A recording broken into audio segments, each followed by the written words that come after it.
You gave it up before you even tried, before you even gave it a shot. So why should I feel helpless? Why should I feel useless now? So find another way to get into my arms, to get into my heart again. Cause why should I feel helpless? Why should I feel useless now? Nobody's ever gonna hold me down. The night is young and we're free. Nobody's ever gonna throw me down. There's nothing left you can say. Nobody's ever gonna hold me down. The night is young and we're free. Nobody's ever gonna throw me down. There's nothing left you can say.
Nobody's ever gonna hold me down.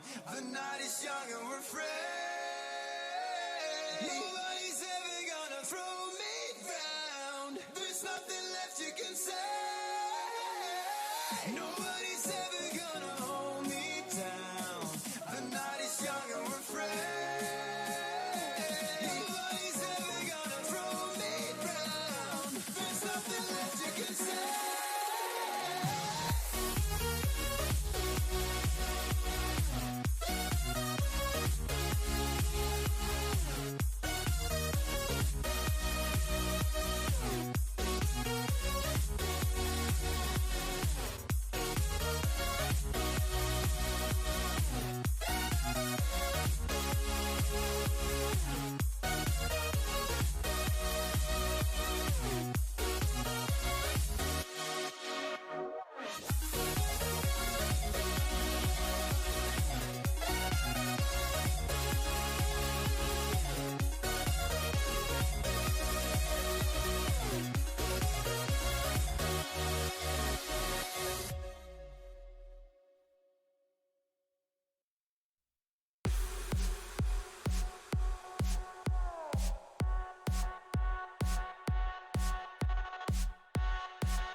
girls with their nails done now.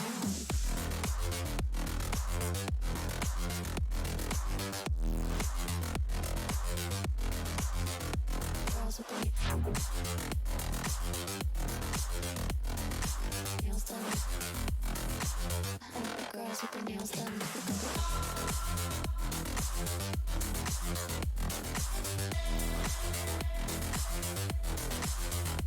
Girls with their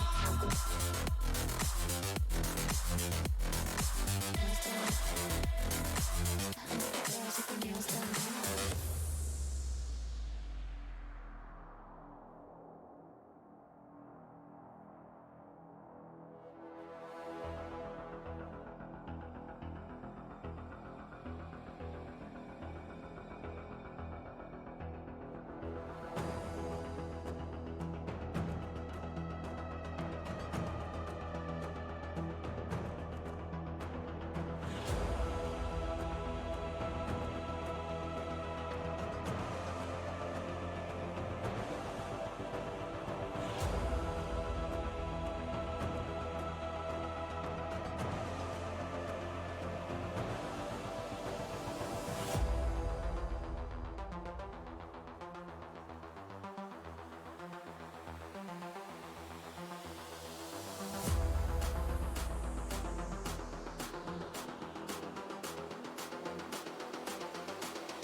Girls with their nails done now.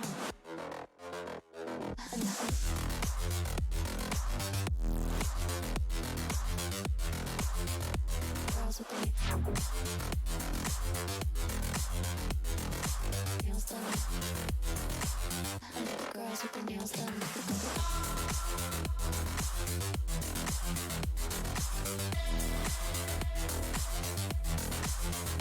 Girls with their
Good afternoon, intrepid isolators, and welcome back to the SQ1 Championship for our final week of the regular season.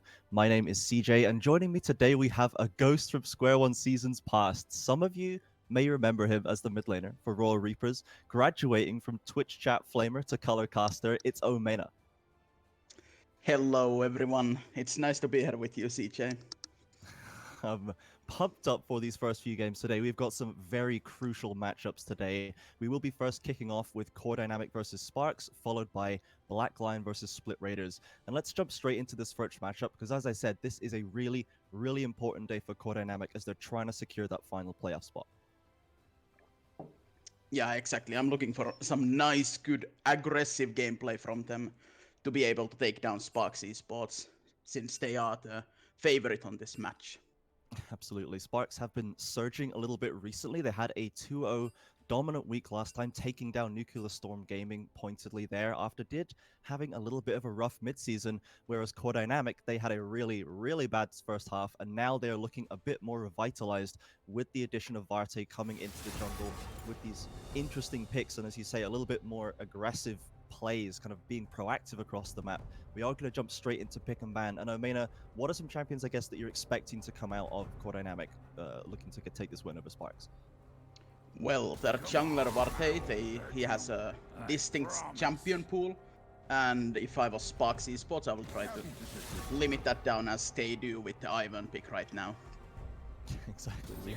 I don't think we've gotten to see the Ivern yet from Varte this season, though of course anyone who's seen his OP.GG knows that it is all over there. We have seen the Nunu, we've also seen the Wukong come out from him a couple of games last week. His team did not win, but he looked pretty good on the champion. Yeah, there's few champions I would want to see from Core Dynamic. Pantheon is one of them. I think anyone who's playing in SQ1 right now should be picking him up. That's an aggressive early game champion. It can go to multiple lanes, and you can just snowball the game with him. Absolutely, and we might see a little bit of a contest over Pantheon, as Finnick did have a Pantheon game of his own last week in that win over NSG. He looked really dominant on that champion, so maybe we can see a little bit more of that. The current bans that have come through, of course, have been Olaf, Rakan, and Ezreal for Core Dynamic, and Sparx have taken away that Ivern, as we mentioned, plus the Cassio, so another very common mid lane pick that we have seen flex to top lane, and the Shaco ban from Sparx as well. Yeah, that's gonna be a Wukong first pick most likely, since both teams want to pick that one up, and there it is. Yeah, I'm not surprised to see it locked in here by Varte. I'm glad that he's sticking to it as well, isn't getting too disheartened by the losses last week, as this champion, this newly reworked Wukong with the double ultimate, is really making big waves right now. Yeah, also if the rest of the team is ready to pick him up on other lanes as well, it's a perfectly fine pick in top lane and mid lane as well. So we'll see if they choose to flex it or keep it on Varte here. And on the side of Sparx, we've locked in the Zac, which of course is a flex itself, can be in that top lane or the jungle, and potentially the support. I think we're seeing less Zac support now, but we've also got the Kalista, and the flex picks are coming thick and fast right now. There's the Nunu as well for Vate, not that surprised by that, so Wukong is going to somewhere else than the jungle right now.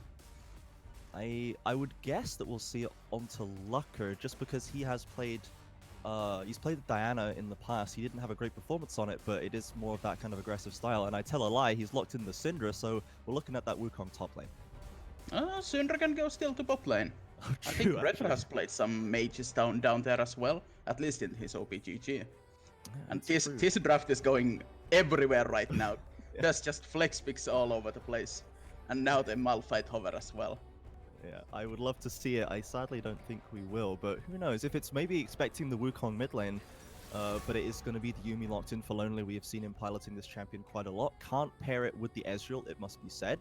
But then if you have that Yuumi going into the mid and late game, assuming this Kalista is potentially in the top lane, as we've seen it come into popularity there, you can still jump onto this very overfed Kalista top lane with that Yuumi and power them up even more.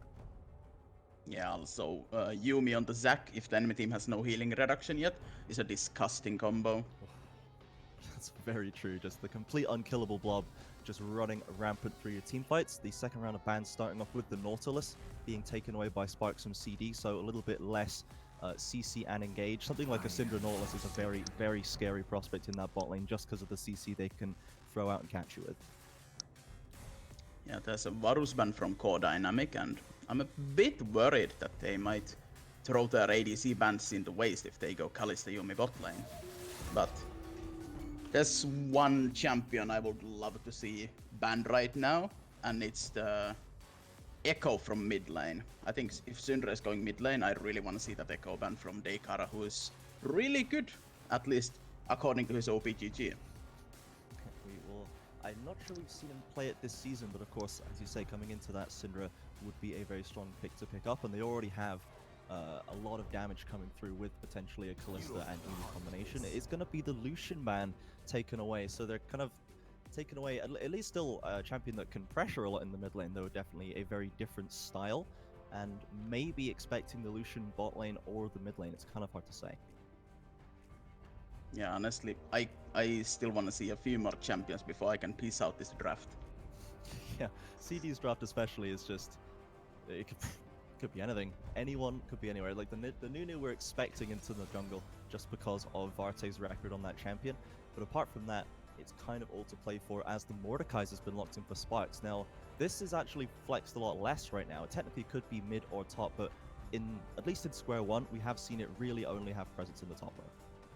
Yeah, in mid lane it's kind of a hard champion to play right now because first of all you're melee, and second of all your only abilities are skill shots, and that's a Vayne pick. Yes, we have seen a couple of Vaynes here, but it's not in the hands of Vayne God today, it is in the hands of Retromaster, and this is actually one of his most played ADCs. We've previously seen him play mostly, you know, the Mage's bot lane, a little safer, the Cassio, or things like the Sivir, kind of easily defensible champions you can just scale up on, and Vayne, while scaling very well, is not nearly as passive as the other options. I really like the Vayne pick, and if they were spicy enough, they could put the Vayne into Mordekaiser, but I don't think we're gonna see that one today. No, perhaps not. I don't think this is the way for Taui, unless they actually swap Retromaster top lane, because very early off in the season, we saw Taui taking the Ornn and then going bot lane. It would be like an Ornn and tank support bot lane, and they would just try and farm up and try to kind of grab some wins by throwing their opponent off balance early on. That was, of course, a slightly different roster, but ultimately, we are just probably going to see relatively normal lane assignments from Core Dynamic, and we've got the Katarina locked in for Sparx here. There's a lot of new champions being pulled out right now, a lot of, you know, new elements being thrown into this draft. I kinda like the Katarina pick, but that's a lot of magic damage on the Sparx Esports side of map right now. There's like 4 magic damage champions and a Kalista who doesn't have a lot of range. So I'm a bit worried for the overall team comp. Yeah, and we do see the Kalista go into the bot lane as well. They're not going to try and exploit that Kalista top wave for Fennec. He's going to take the Mordekaiser into the Wukong, and now Wukong, we know that Wukong is very, very strong right now, seeing great performances from this champion, but Mordekaiser is just the ultimate trade champion. You're not supposed to win trades with this champion, so how do you think this top lane is going to play out early on in the lane phase? If this was a pre-rework Wukong, I would say Wukong might have a chance, but they took the magic resist off of his passive. So it's incredibly bad into AP champions. He gets a lot of armor from his passive, but no magic resist anymore. So Mordekaiser is especially good pick into him. Yeah, and that's going to be particularly a winning lane there, and they might have locked themselves in too with the mid lane as well, as I'm being fed some information here from our production team that the last time Katarina was picked, it was Lions Creed picking it into Core Dynamic, and they absolutely destroyed Lucker in that game. I don't believe he was on Syndra, he wasn't Orianna in fact, but it's still an immobile mage, so if Deikara can exploit that in the same way, Lucker could have a real fight on his hands in mid. Yeah, Katarina is a kind of a champion that you can abuse pretty much any matchup in the game. Syndra has only a skill shot stun, so if he can play around that one, the matchup is very Katarina-sided.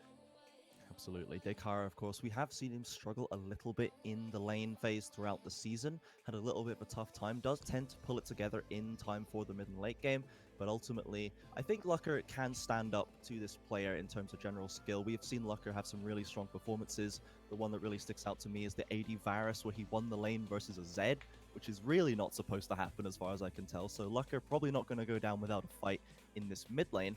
And then if we turn our eyes to bot lane, we've got the Kalista Yuumi versus Vayne Lulu. I don't know if you've seen Lulu this far in the season, but I know a lot of people are telling me to pick it in my games. Yeah, I mean, I honestly cannot tell too much about this bot lane. Both of these duos are something I never see, at least in solo queue. And Kalista Yuumi in theory should be really powerful because Kalista can never die and you can kite everyone. But also Vayne Lulu kinda makes the same thing as them, except the Lulu can be targeted if needed. Yeah, so I would expect Desrim and Lonely to take the advantage early on. Desrim has been one of our most highly rated ADCs for sure, and Lonely's been no slouch at all, plus a lot of games on the Yuumi, very comfortable on this champion. I would expect Sparx' bot lane to take the advantage, which kind of makes 3 winning lanes counted for Sparx here, so they might just be able to get this win by snowballing off the very early game. Yeah, I think it comes down to Vate's Nunu performance. He's really proficient on the champion, so maybe he has some aces in his sleeves. Takes that snowball somewhere else and completely turns the game around, but we'll have to see that one. Yeah, I wouldn't be surprised, honestly. The last time I watched Varte play Lunu, the word that came to my mind in that cast was agile. He is a really, really agile jungler and able to find those ganks, as you said, with him tricks up his sleeve to slip into those lanes through the vision around the enemy jungle pathing and get those lanes ahead. And that was kind of the start of Core Dynamics starting to turn around their season and get themselves off the bottom of the standings. Now, of course, they are fighting to secure that last playoff spot. They've got to take down Sparx, who are currently sitting in 4th place, technically, I believe, but they are only 1 win behind the top 2, and all of our top 4 teams are within 1 point of each other. So a lot of very strong teams jostling for position at the top of the standings. Core Dynamic have got a mammoth fight to try and get themselves into the playoffs today. I'm really looking forward to this game. I'm expecting Core Dynamic to come out swinging here. They really have to try and make it count. But Sparx, they are no slouches in terms of the aggression either. Of course, they were playing very kind of reserved, more looking for the scaling, just kind of sitting back, picking comfortable champions, team fighting and outplaying their opponents earlier on in the season. But after they started getting bumped off by these teams getting more synergy and getting their full rosters online, powering up throughout the season, they've been forced to adapt to a more aggressive style, and it has been working out for them more or less. So I think we're going to see potentially quite a bloody game here, both teams with a lot of aggression coming out. Yeah, really looking forward to the jungle matchup though. Both of the champions are like tanky, they have healing, so I don't think they're gonna be fighting 1v1 against each other, but they're gonna take the champions to other lanes and make it a 2v2, 3v3, and with the TPs for pretty much everyone but the Wukong, like, there's gonna be some bloody fights if they commit for them. Absolutely, we are onto the Rift right now with our first game of the day. Core Dynamic taking on Sparx. Teams moving into the jungle. You mentioned there's no TP on the Wukong. He has gone for the Ignite. Do you think this is enough to possibly sway the matchup in his favor, or is it really just something he wants to take to other fights? If I'm honest, I think it's brilliant that he takes Ignite. He should not be able to win this matchup even with the Ignite, unless he knows something from the new Wukong that I don't. But we'll have to see that one. Yeah, well, we'll have to see if Taui can find it. Ultimately, Taui's struggled quite a lot this season, apart from when you pick this man, Kled. When you give Taui Kled, he's solo diving the mid lane tower, getting first blood at level 2. This guy is an absolute monster in that champion. So maybe with someone like Wukong, someone that you kind of want to dive in a little bit harder, go more aggressive, a little bit higher damage, perhaps we can see him unlock his potential a little bit more as opposed to just being on duty every game. Yeah, I was a bit surprised since Kled, I don't think Kled was banned this game. Nope. So I hope to see something from this Wukong, and he has the means to it with the Ignite, so we're gonna have to see what he can come up with. Absolutely. We'll see both junglers starting on the top side of the map here, so... Ooh, it's gonna be Wukong mid lane, okay. The swap around. This is when we saw Taui get that first blood level 2, was when he swapped to mid lane. I don't imagine he'll be able to pick it up on a Katarina, that seems unlikely, but he is going aggressive as we can see already, looking for those auto attacks, forcing Dekara back. Okay, these matchups I can talk a bit more. So Syndra in the top lane against Mordekaiser, you outrange him heavily. You can poke him, you can shove the wave if needed, and you actually aren't never in danger with the Mordekaiser E. And Wukong in the mid lane into Katarina, you pretty much win every single trade. And you have 2 ultimates now, so you can use your first ultimate to just do damage to Katarina, and then if Katarina ults after, you can still disrupt him. So I think this swap is really smart, because right now Wukong can just dictate the lane completely, especially with the Ignite pick. Yeah, I'm glad to see Core Dynamics still pulling out plays like this, because earlier on in the season, we mentioned Towie going bot lane. We also had things like Chrissy back when he was the AD carry being swapped into mid lane just to get these better lane matchups to throw their opponents off kilter, and it did work out really well for them in those early games earlier on in the season. Back then, they didn't have Varti in the jungle, they didn't really have the tools to close a game out and get the win, but those early games went really well for them using this strategy, and I'm glad to see them, you know, staying true to their roots here, and they are giving themselves, as you say, way better matchups to deal with now. Yeah, I was watching a bit of that mid lane, and I think Wukong just fucked up his wave. Like, he doesn't have a good... Oh, they're fighting now. Yeah, little Nothing juke much. there, swapping getting the damage back. Obviously, he is still a little bit up in CS, but ultimately, I don't know if we'll see too many kills coming forward. It looks like Dark Dekara is giving him the respect he deserves, not taking too many of those bad trades, as you said. As Varte picks up this scuttle, both jungles on the bot side right now as well. We might see them meet in this river. Yeah, the wave is coming back to Wukong now, so if he keeps the minions alive, he can actually force the Katarina to overextend and maybe get a Nunu gank there.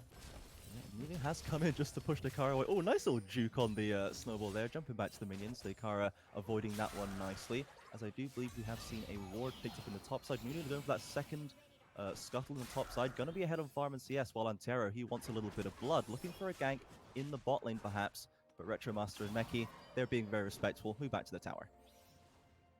Yeah, I saw Nunu, Lulu, I mean, use like all three of his skills onto the enemy Kalista when he has the Lulu, that Yumi support, so I don't think he really knows how to play this lane. And right now he's just taking a beating in the bot lane.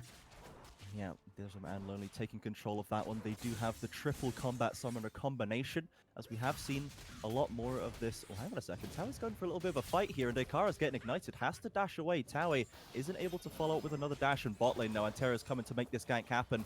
Channeling this elastic slingshot will go in, forces the flash away from Retromaster. Takes a tower shot for his trouble, but ultimately, that's going to be a clean secure. Taking away that summoner. Yeah, that's an Ignite 4 flash. You can always take that trade. Also, Zack's time in the bot lane, he was taking the enemy camp right there, so it was on his way. Nothing lost there. Exactly, and does hopefully try and catch up a little bit with Varte, who has secured that top scuttle as well. Now moving into the topside jungle, seeing that Zack gank, trying to take away more farm. We haven't seen any ganks from the Nunu out so far. We saw maybe an attempt in the mid lane, but obviously ganking the Katarina, not the easiest prospect. As Dekara looking to try and catch Meki sleeping, does walk away, not quite looking for that dive early on. Probably the right decision when you don't have an ignite on you. As Varte is rolling into the top lane now. Finnick has to maybe spy this one, gets knocked up by that snowball, flashes away from the Scatter of the Week at least. Lucker not going to follow up with the CC, and Finnick escapes with his life. Not that perfectly synced up with the CCs, but the flash was good. They are going to at least take that one. That's Flash is burned on opposite sides of the map, and now a third gank here. I think Varte heard me saying he wasn't ganking very much, and now he's just coming in for another one. Actually, Dekara comes right back into it, forced the flash away straight away. Doesn't want to fight with that one. Towie didn't have the ultimate available, but now that's another summoner burnt. Yeah, that's the Nunu proficiencies we were talking about. He is one agile boy. He's just ganking everywhere right now. Absolutely. We saw a lot of damage coming through from Desrim, chucking those spears through the minions to stack them up onto Retromaster, down to about half health, and now getting pushed back by the Prowling Projectile as well. This does not look very fun or interactive. But Varte it's warded.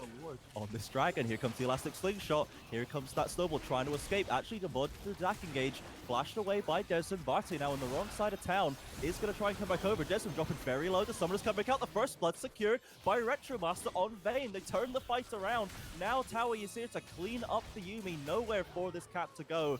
And ultimately, that fight looked like it was going to go for Sparx, but CD, they turn it around. They get two there and one in top. And one in top lane. Yeah, I have no idea what happened in the top lane. Maybe we can get a replay of that or something, but that's a solo kill on the top side of the map. Yeah, that fight, it looked like it was just easy confirmed for Sparx there. Varte looked completely caught out of position, but somehow they just can't quite clean up any kills. Varte dodging and diving over the walls, and then Retromaster comes in to finish off the kill. Yeah, even in the early game, the true damage from Vayne is really, really powerful, especially when something against Zack. And that was with all of the summoners burnt, I think. Oh, no, Desmond didn't use the exhaust. Probably used the exhaust already, and that could have been crucial there, as Retromaster did have the exhaust plus Meki's heal. So maybe that is what swayed the tide. We've got to replay the top fight. So he gets hit by the combo. That's fine, that's fine. And he's not backing out. That's a stun. And Oh my goodness. he doesn't have flash, so he just dies to the auto attacks, I guess.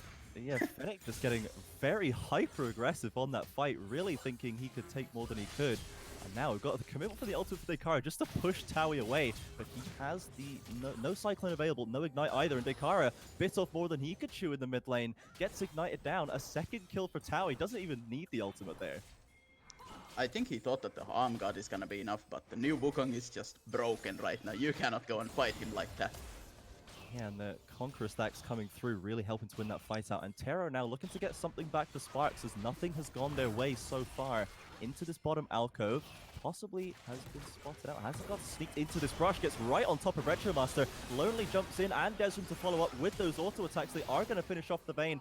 Meki retreating, Desmond takes another tower shot, is going to go down. Meki secures that counter kill, so not the best for Sparx, but ultimately it is at least a kill on the AD carry. A bit of a miscommunication right there, but now Wukong is coming to bot lane as well.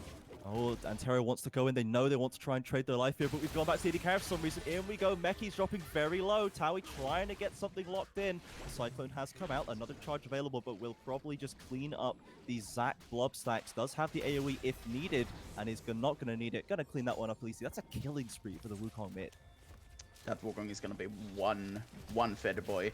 He's also going for the Blade of the Ruined King, which is really OP on melee champions right now, so he's gonna be able to carry this early game with the Nunu. Exactly, they have made a lot happen and it has all gone their way. Dropping the Herald top lane now to get more plates for Lucker, extending this lead.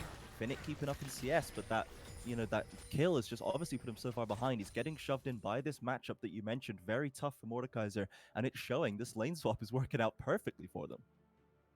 Yeah, game is going really well for CD right now, but if you look at the gold difference, it's only 1k right now.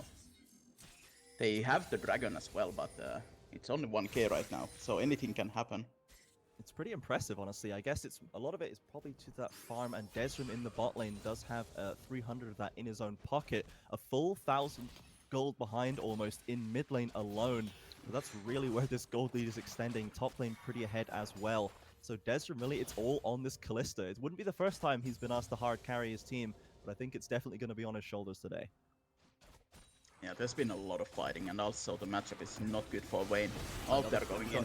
Tameki into that last chapter comes through. They haven't managed to lock up anybody with it, though. They escape to their tower. Retro wants to drop in very low, but Dekara knows they can't follow. Now Varte looking to come around the corner, does cancel it off. There's no Wukong rotation. So ultimately, the Yuumi ult missing. They're looking for this dive now. They want to go for it. Varte now can maybe help. Retromaster trying to escape, avoids that slingshot and gets away from the Q. The exhaust gets away, but Dekara, the final dagger, will land onto the Vayne. And now Varte cleaning out the wave just so they can't dive. Quick decision making by the Nunu here. Limits the losses to only one.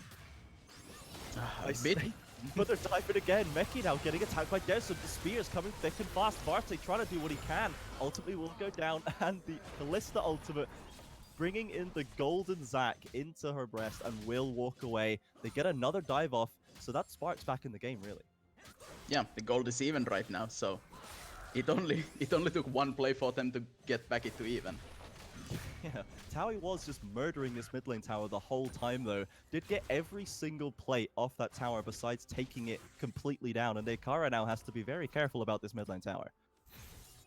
Yeah, I think he's pretty close to his Blade of the Ruined King now. I think he's recalling for it as well, so... Right now, Wukong, he found his item, so I expect him to, like, just go and murder people right now, and he completes it.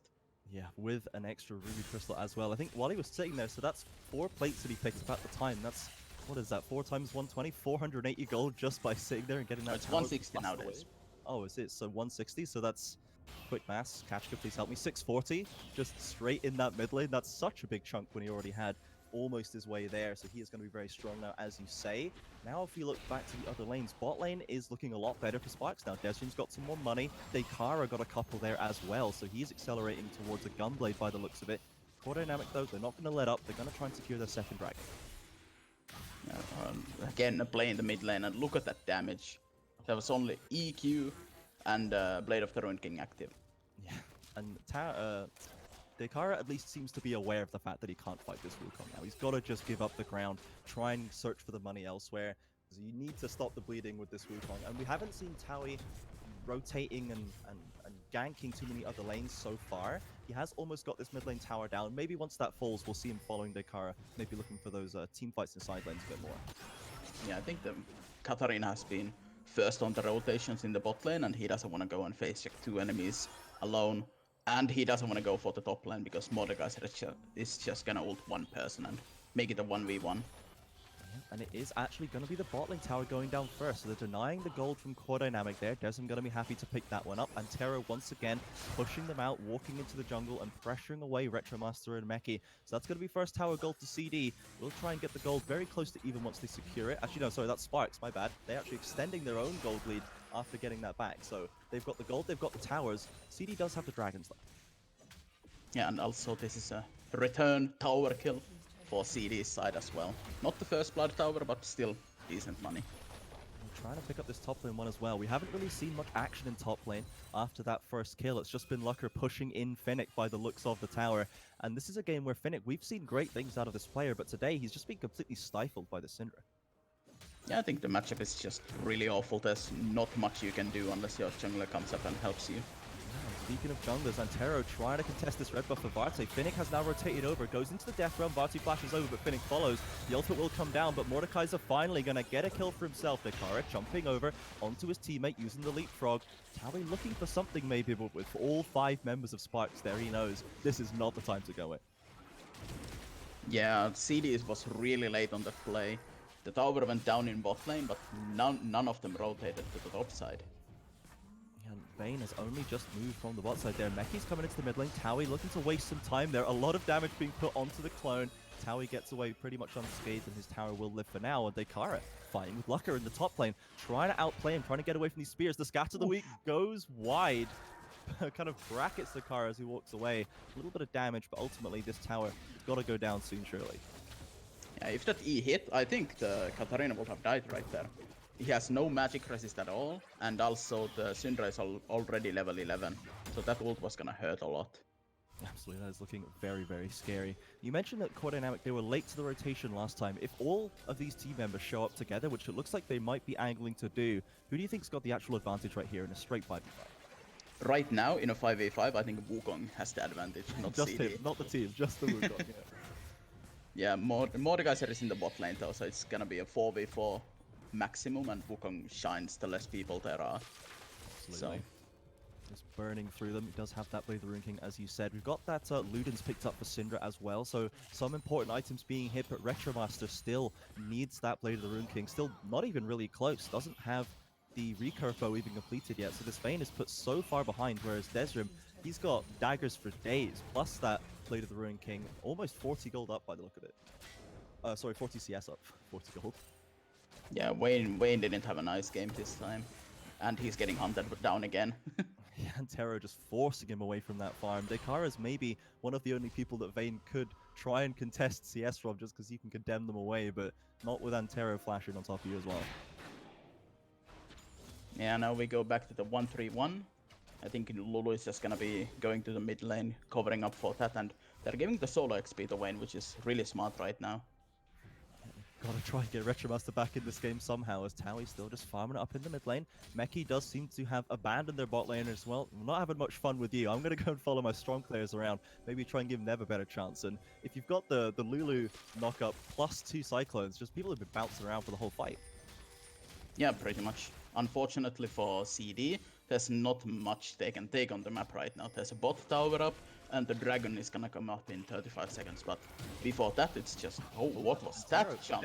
His elastic slingshot gets polymorphed instantly. The last chapter comes through, but Desrim has been knocked on by Taui. Both of those cyclones have come out. Now here comes the spinning. Desrim forced to kite back, but he's doing it very well. The shutdowns come through. Both Fed players attack each other. Dekara jumping in to try and cover Zack's recovery. Squads are coming down, but Luck is going to grab them up and slam them down, and Tero falls down as well, and ultimately Core Dynamic, they come out with the win. That Wukong, even though he was exhausted, he was just melting their team. and he's just getting more fed. He's going for the Trinity Force. He's gonna be blowing up carries non-stop this game. Exactly. Desrim's got to be very, very careful. All 4 summoners burst from the bot laners there just to try and keep him alive, and they still traded while Wukong was diving into 4 members of Sparx. That is very, very scary to look at. And Core Dynamic, now they're already at Ocean Soul Point. Yeah, it doesn't help Sparx Esports case that it's gonna be an Ocean Dragon. Lonely has been caught up in the Baron pit here. We'll jump away with the you and me 2 Dekara, Varte pushing them out there. But even more pressure there. You do not want to be caught on your own as the unit. Yeah. I was looking at the gold difference and still Sparx Esports is ahead. This game is just a roller coaster of emotions. Yeah, dude. And it's basically just Desrim. As you can see, he is 2,500 gold up from his counterpart. He's gonna start going for the Flame Horizon in terms of gold at this point before we get too long. As Finnick is down at least 600, has been keeping in it. Jungle is even, and then obviously Towie's Wukong flying ahead, 2,000 gold lead of his own over Dekara. Got a TP in coming to cover Towie as the gank was coming through with Antero and Dekara. Lucky covering for that Wukong. They're gonna retreat straight away. They do not want to fight this one. Lucker goes to the scat of the week, damage onto Dekara into the ult, and that's an easy shutdown. Dekara not taking the safe route back. And that's more money onto gold, possibly a tower. They've got the Rift Herald there to get this push. This is going to be knocking on inhibitors before you know it. Yeah, I think this is gonna crack the inhibitor tower as well, but let's see if they take the inhibitor. I've been watching some LS casting myself, and he keeps telling to not take the inhibitor because they keep losing the XP, they keep losing the gold at a fast rate if they take the inhibitor in the top side of the map. They get some pressure out of it, but right now there is no Baron to be taken, no Dragon bit to be taken in 3 minutes. And it seems to me that they leave it up, which is a good sign. It looks like they must all be LS subs, the teams of Core Dynamic. They know not to take it, they back away and concede, but 2 towers is nothing to sniff at all. Brings that gold a little bit closer, only within 200 now. Finnick finally does take that bot lane tower, as Retromaster was unable to take the fight. Yeah, in the draft phase, I was saying that maybe they put the Vayne into the top lane because it's considered a counter pick. But when you are 4 levels down, it is not a counter pick. Even through the exhaust coming in there, Finnick does not care one bit for it. Lands that massive Q just to finish that fight off and takes the tower as well. So Retromaster loses more summoners. Finnick easily back into this game now. Still has the CS, slight CS advantage over Lucker, and 2 kills of his own. We could see Finnick join these fights and maybe be kind of that tide tipping influence. Maybe is it right to death realm the Wukong in these fights just to get them away from your carries? If you can ult the real one, sure. But nowadays, they made the clone look so realistic that I would not take the chance unless you know it for sure that it's gonna be the real one. Because it's gonna be a real oopsie if you ult the clone. Yeah, that's going to be clipped and shipped instantly if he ends up ulting that Wukong clone. We will never let him forget it.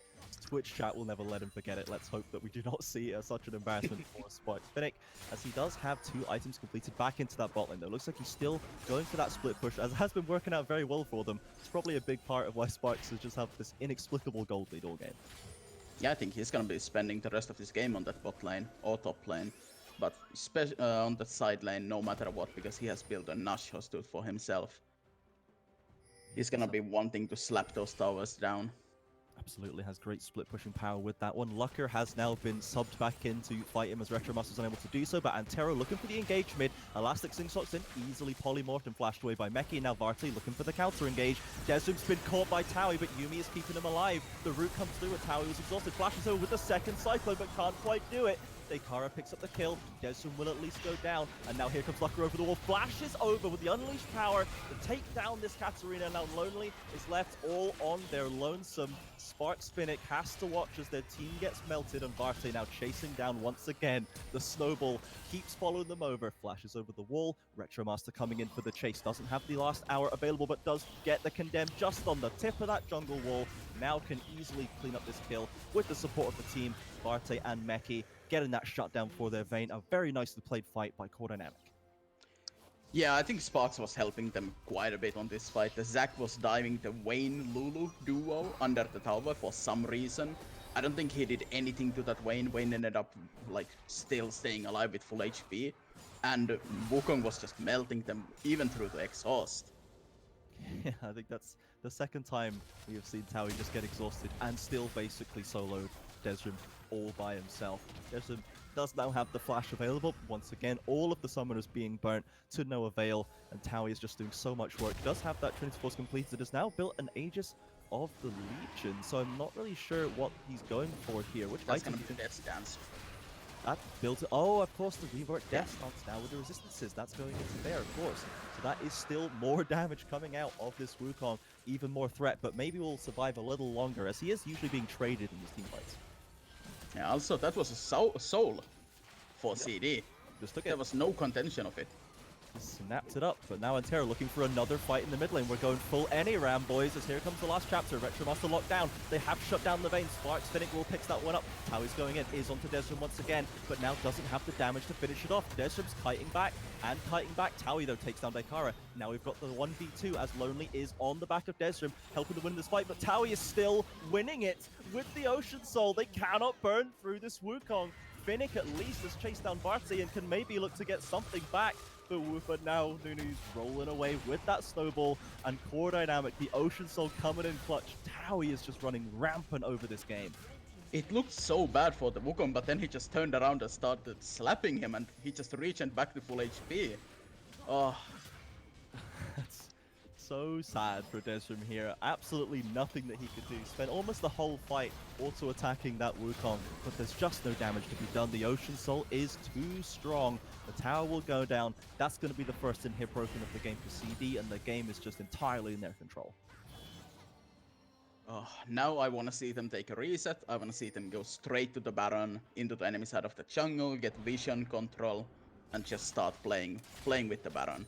They can also go for the 50-50 since they have the Nunu. So that's a good thing for them to do right now. The Syndra is actually 602 as well. Wow. Didn't even realize how fed she was. Yeah, She just went with the defensive build as well, but now the Rabadon is coming in soon. And Lucker's having a field day this game right now. It seems like Finnick is having a decent impact on these fights, getting kills locked in and absorbing the pressure, but just can't do enough all on his own. I mean, we need to try and, I guess, see Finnick try and be the carry for this game, as Desrim is just constantly locked up trying to get Taui off his back. And this is off the back of Sparx engaging these fights, and Tero is the one pulling the trigger every time.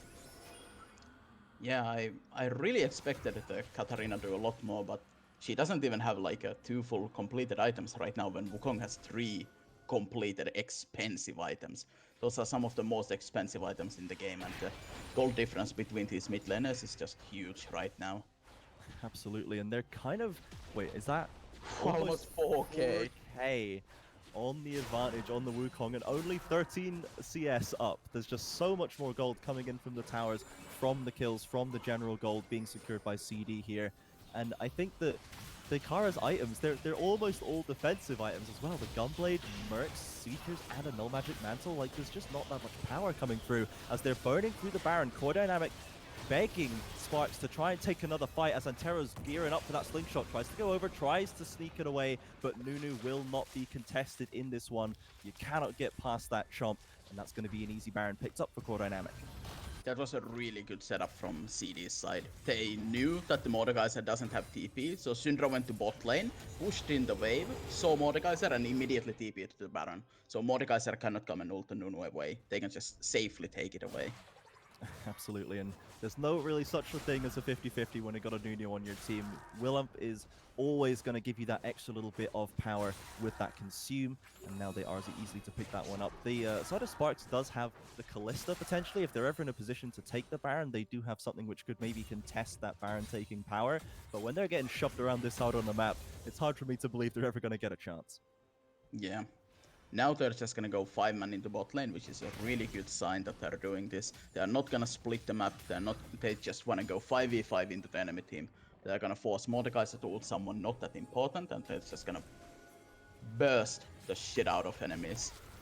Absolutely, Daikara has been spotted in the jungle. Varte going in hard, Antero looking for the slingshot, does go onto Retromaster. Instantly the Cyclone comes out from Taui, and now they are getting burned down. Desrim gets a lot of people locked up by the last chapter, but the godlike Lucker will destroy that Callista, and Fennec now left in that 5v1 to get completely picked apart by the side of Core Dynamic. The rest of Sparx, they flee in disgrace behind their towers to try and heal, Core Dynamic, they take that fight. They walk up and they beg them to fight them.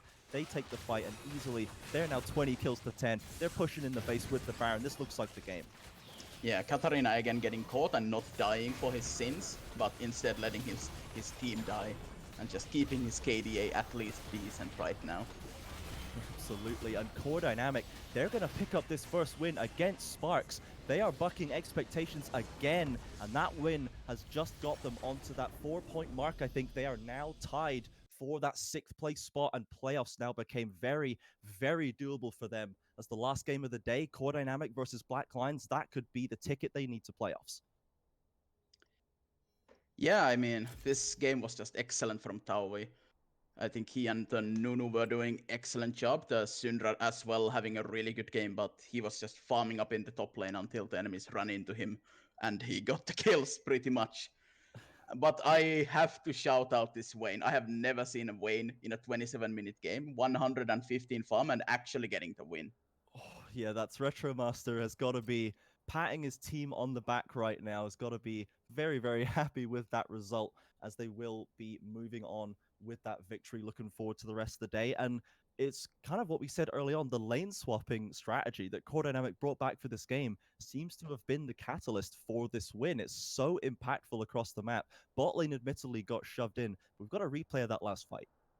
Yeah, Katarina is just way overextended. I have no idea what he was doing there. Getting caught, getting chunked, and then Wukong just goes ham on the enemy team. Like, Yeah. oh, I think the Syndra even flashed over the wall just to burst down the enemy ADC, who was the only real threat left in this game. So that's the second time we've seen Lucker do that this game. The flashing over to secure that really important kill in the fight. It's really great to see, as you say, just super targeted in these fights. You know, they're trying to get on top of Desrim. They're not giving him room to breathe, and it worked out really, really, really well. yeah, I really like the way they played. Even the drafting, like they got 2 really great power picks right now, Wukong and Syndra, which can be flexed around, and as they did, flex them around, not the way I expect them to do, but it really, really well worked out for them. I think the Katarina pick was a tiny bit yikes, since after we see that they put the Wukong into him, but I guess they didn't expect it. Absolutely. I mean, so they're still going for their kind of aggressive style. Sparx are still wanting to be playmakers, but the draft just did not go their way here, and a couple of fights were not played well enough. They were pushed back by Core Dynamic, and we are going to go, hopefully, to a short break. We will be back very shortly with an interview, hopefully with Taui. We are trying to contact the man, the Monkey Madness himself, to try and get some insight on that Wukong and on Core Dynamic's thoughts going into today, this crucial day for their playoffs run. We will go to a very short break now. We'll be back very, very soon. Do not go anywhere, guys.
stay good to you and don't come back firing, if I play nice to you and don't fight back, I remember the nights, don't regret any time. So if I remain good, it don't mean that I should, 'cause I So we're back with an interview. I'm joined by Core Dynamics Meki after their performance winning over Sparx. How are you feeling after that performance? Hello, I'm feeling very, very good. So finally another win for us. What was the team atmosphere going into this game? Because you're towards the bottom of the table and you're going against a team what has looked very strong in the past of Sparx. That's true, but we got the motivation to get into playoffs. So everything changed. So we're really hyped to play today. So maybe that's why we won, because we were so hyped. And it shows there was a lot of hype plays in this game, and especially just the Wukong coming up big. And what was the communication there in the draft where you was like, yeah, we're going to throw Wukong mid here? Well, Wukong in general worked fine for us. He's pretty strong at the moment. And the matchup against Mordekaiser is not that good. So Taui wanted to change with Lakam. So to get a better matchup, just to snowball better with Wukong. Nothing more, to be honest. And it definitely showed because it paid off. The Wukong went big this game, and even the Syndra just had so much freedom to do what she wanted. It paid off for you. And now, what is your motivation going forward after this win? Playoffs, man. Playoffs. That's where it is. So we really want to win playoffs and maybe win the whole tournament. And who knows, it could happen. Just keep up performances like this, and you could keep teams on the watch. So Yep. definitely a very good performance and well played. Thank you.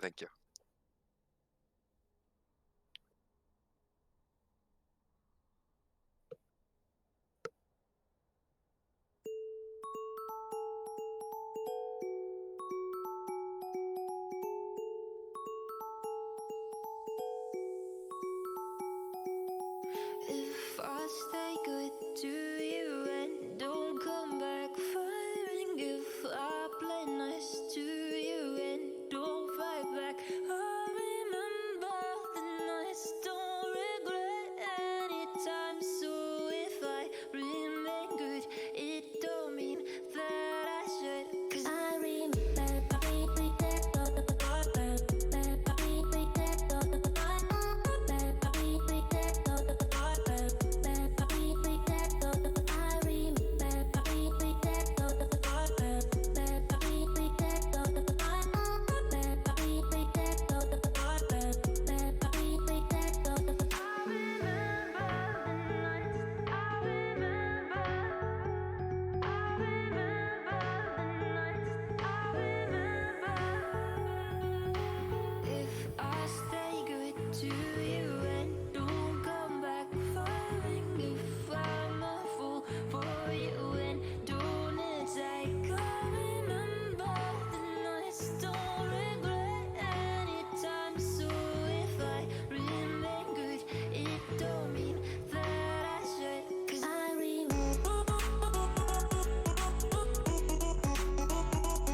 You gave it up before you even tried, before you even gave it a shot. So why should I feel helpless? Why should I feel useless now? So find another way to get into my arms, to get into my heart again. Cause why should I feel helpless? Why should I feel useless now? Nobody's ever gonna hold me down. The night is young and we're free. Nobody's ever gonna throw me down. There's nothing left you can say. Nobody's ever gonna hold me down. The night is young and we're free. Nobody's ever gonna throw me down. For our second game of the day, and now after game one, Core Dynamic, they have laid down the gauntlet for Black Lion. Both of these teams fighting for that final playoff spot. And Core Dynamic, they opened the day up by taking down Sparx Esports. Black Lions, they now face off against Split Raiders, and you can make a convincing argument for Split Raiders being the strongest team in the league right now. So, Maina, I have to ask you, what do Black Lion need to do to give themselves that best shot at taking them down? They need to attack that top lane. Nazgul has been a god this split. And they need to ban him, they need to get a good matchup for their top laner, and they need a ganking jungler to keep him down. Yeah, well, is definitely easier said than done. Black Lions are going to have their work cut out for them here. And just before we go straight onto the pick and bans here, Catch got our resident Brainiac and master of the foldy sheet. Don't worry if you don't know what that means. Nobody knows what that means. Has briefed us for the current playoff implications here. So Core Dynamic, Black Lions, they are now tied together. Core Dynamic winning on tiebreakers. So, regardless of the results of this match for Black Lion, the final game of the day will be the decider of who locks in that playoff spot because of the way they have tiebreakers with Lions Creed, who are also on at 5 points. So basically, Black Lions, if they get themselves a win here, they are going to maybe give themselves a chance to fight for 5th, but ultimately that last game of the day is where they're going to have to pull out all the stops, and this can maybe just a chance for them to get warmed up, get their heads in the game, and look towards that final game of the day, because they've got a real tough opponent for their hands here. Yeah, and also on the bans, they have the Yasuo, they have the Karthus banned already. On the other side, there's the Irelia for the top lane, and Cassio banned, pretty standard. And the Kennen ban coming in through. Not sure about that one, but it is banned now. Yeah, maybe something that they spied in Primal's OP.G history, perhaps. But Nazgul, of course, having that Irelia taken away, that has been his signature pick so far. And the Cassio, we've seen him do some truly disgusting things on that pick as well. Echo taken away by Black Lion, potentially both a jungle and mid lane ban from there. And Split Raiders, with their first pick available, are currently hovering the Syndra, so it looks like that's going to be locked in, most likely for Shambles. Yeah, Syndra open, Wukong open, Pantheon open. There's a lot of power picks right now. Kalista open as well. I still haven't seen the Kalista Taric bot lane, at least in the last game we didn't see it, but I really would like to see that one as well. Yeah, we have seen it kind of creeping in with our first Kalista game last time. We'll see if anyone else wants to opt for it. But looks like Black Lions, the Ziggs is open, and that has definitely been the champion we have seen Stayner have the most impactful performances in so far. I believe the pick is currently 2-2 for Stayner so far this season, but ultimately I think this is the best option for them. Honestly, I think Ziggs is a pretty good pick into Syndra though. I would like to see it go into the Syndra, whatever Syndra goes in bot lane or mid lane. Yeah, and I mean, even if it's maybe not the kind of pick we'd expect Evil Yokai to take, he's mostly been going on the Yasuo, the Kiana, these kinds of things. You could just put Saiyan into the mid lane, put Evil Yokai bot lane, go for a Gragas Yasuo bot lane, why not? Yasuo is banned, but otherwise a good idea. Disaster, Split Raiders have identified that. But yeah, potentially what the picks are, you know, Saiyan would maybe be able to flex into this mid lane just to get that good matchup, as, you know, Ziggs bot lane isn't that different from mid lane. Yeah. Also on the Black Lion side, we see the J4. There's a ganking jungler. They banned the Irelia away, so there's 2 out of 3 options now for dealing with Nazgul. So the third one is getting a good matchup for top lane. Yeah, absolutely. We'll see if they can swing that one. We have Cyrox locked into the Jarvan. We've seen more of the Olaf in the past from Cyrox and the Gragas as well, like I mentioned. We're going for the Jarvan this time, and Bonakai's locked in the Leona here. This is a little bit interesting for them. Bonakai being one of our best performing supports so far this season. A lot of impact, great engager is this player, so I like giving them a pick like Leona. Yeah, now I want to see the Syndra go into bot lane with Leona. That duo is disgusting. The damage Leona can put up with his abilities and his passive, combined with Syndra burst, there's no way anyone's gonna survive that in the bot lane. Exactly, and normally when you're playing as bot lane, you're trying to just shove the wave in, get plates, get pressure, and then you can kind of get that tower knocked down early, rotate easily, use your bomb to join into fights. But if you're constantly getting threatened by the long-range engage from Leona and Syndra, it's probably a lot harder to get that easy wave pushing going. Yeah. Also, we see a lot more bans coming for Nazgul. They banned the Fiora, they banned the Camille, carry champions away from this guy. And there's support bans on the other side of the map. They don't want to put Leona into a bad matchup. So they are looking to play around the bot side, it seems. Exactly, and it must also be said that Law has been playing a lot of Leona with the Ziggs as well. So they took the Leona away, denied it from Law, then took away a lot more of these long-range engaged picks with the Thresh and the Morgana, currently hovering the Taric. And we might not see the Kalista Taric, but we've got at least one of them locked in. Okay, now I really want to see the Kalista Taric bot lane. Put the Ziggs in the mid lane into the good matchup. Get Kalista Taric in bot lane. You have 2 tanks with engage. The team comp would be looking really good for them. Well, let's see if they want to go for it. I think I'd probably be okay. They should probably put this onto Yokai, honestly. Give Yokai the Kalista. It's another high mobility AD champion. Then swap him into the bot lane, try and get it done. But looks like STR are having none of it, and they take that Kalista away early, maybe trying to deny it. Don't want to give them the chance of getting that nice synergy. I think that's going to top lane into on. Oh, quite possibly. I wouldn't put it past Nazgul to do it, but there's the Darius. Nazgul not realizing all of our dreams so far, but a Darius pick is still pretty hype. It is. If it goes into on, it's a really good matchup. But I think if Evil Yokai takes the on mid lane, it seems to be 6 mid though. Yeah, I think I would be surprised to see Evil Yokai take the on. It just doesn't play into how this player seems to operate as in his playstyle. But it is the Xayah locked in, so we're most likely going to be seeing that Xayah Taric, and as you say, the Ziggs locked in for so far moved on to this mid lane for Yokai into the Syndra. So that's going to be a little bit more control-y, a little bit more long range for Yokai here, stepping out of the AD assassin mood, and then the rest of the team kind of forms up as a very standard looking team comp here. We've got the tank engage, you've got the Taric ult, you've got 2 good scaling, good DPS sources in team fights. Yeah, I feel like there's a bit too much tankiness on their team. Maybe J4 is gonna go with the AD jungle item early on and try to punish the Lee Sin or Syndra. Who knows, but the team comp is looking pretty decent, especially if they go into late game. Ziggs is a monster with 2 or plus items.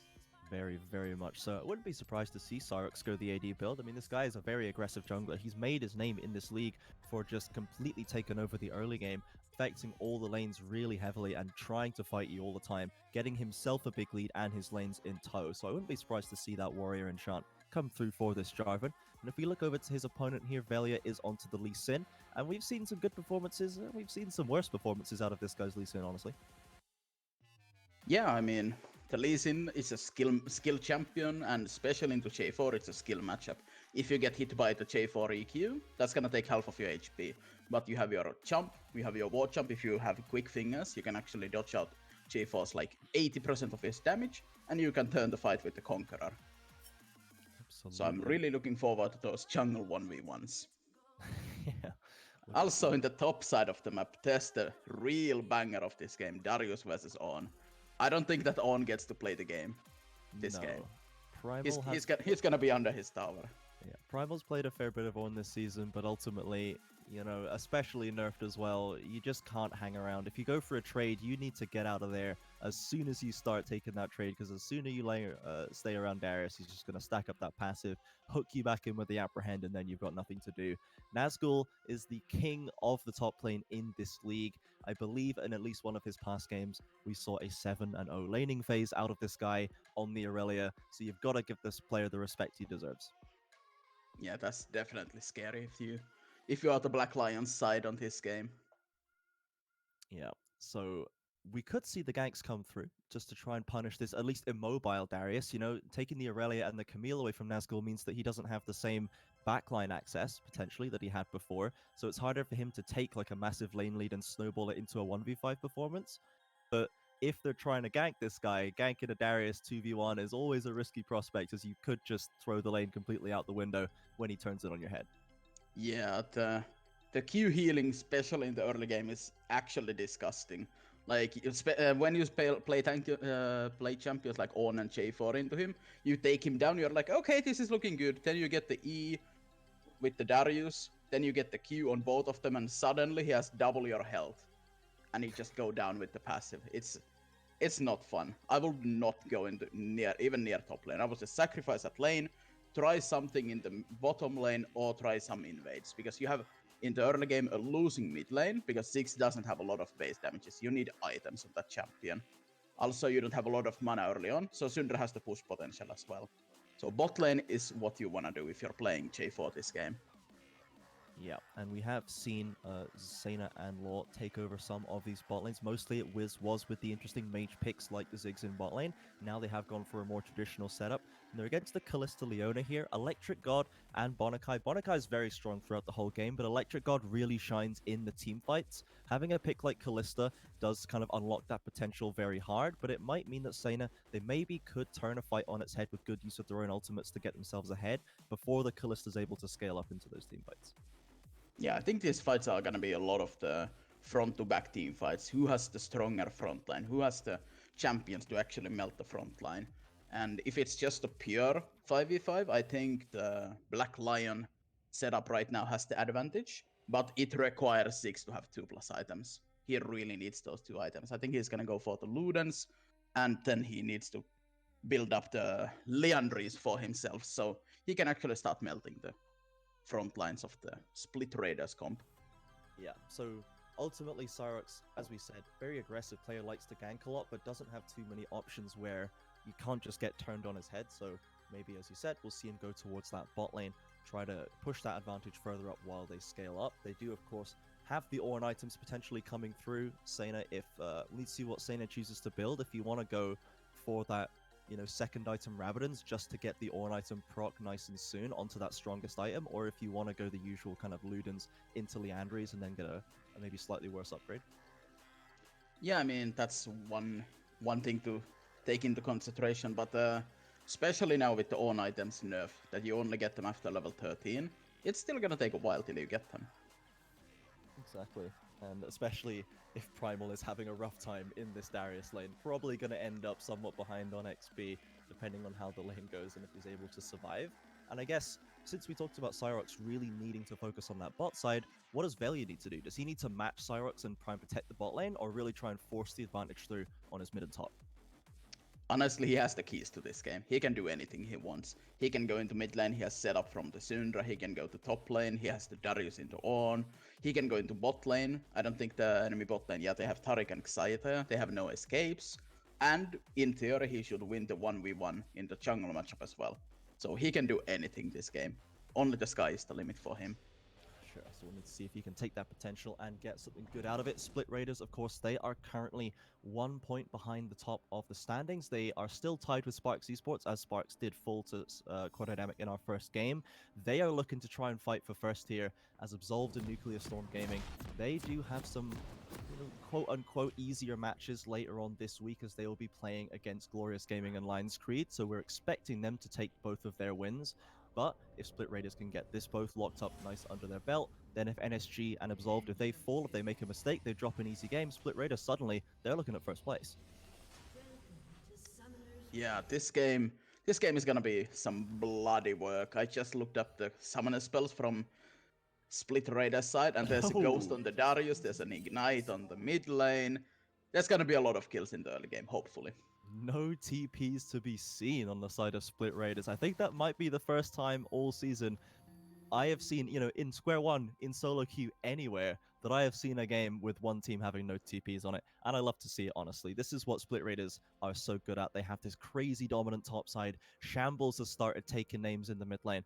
And I want these guys to get aggressive, want these guys to find some fights, find some kills. As Black Lion, they've gone for that TP in the mid lane. Definitely the right call, I think, on the Ziggs, and then Primal with the spellbook. You just got to try and make the best of the bad situation there. Yeah, even though the split raiders have split in their name, I don't think they want to split the map this game too much. They just want to run at the enemies, grab someone with the Darius, burst someone down, kick someone, just Leona combo them down. We've got a little invade coming through here. Nazgul and Velia stepping into the top side. They catch Primal and stacking up those passives, easily forcing the flash away. Cyrox knows there is no contesting to be had here. Easily drops a ward, but will give over that red buff. So Velia, as you said, he's got the keys to this game, and that's a perfect start for the Lee Sin. Yeah, that's just rude, actually. Like, they're not letting their J4 play the game even from minute 1. Like, this is gonna be some dirty gameplay. The bot lane didn't... This must be the first wave, I guess. Because Yes. the bot lane didn't... I was expecting... I saw the last melee minion go down, and I was like, oh, they're going to hit level 2. Bonakai's going forward. But then nothing happened, and okay, it's fine. So this is going to be them going to be hitting level 2 after this next melee minion. But it looks like Law and Saint are already pushing back. The Zenith Blade just doesn't quite reach onto Law, and that's going to be no easy kills picked up in the spot side. And mid lane, they are trading blows nice and quickly.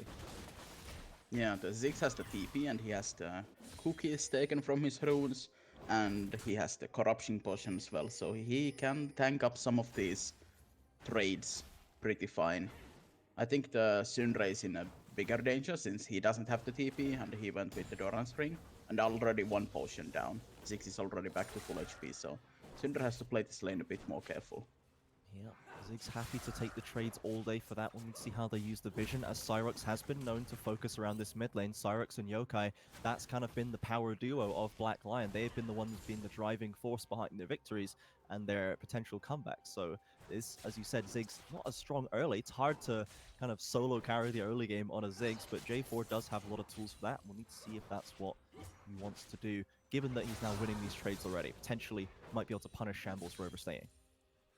Yeah, the bot lane is just pushing up under the tower. They're letting the Xayah pick up the farm on the tower. I have no idea. I guess they're just getting vision.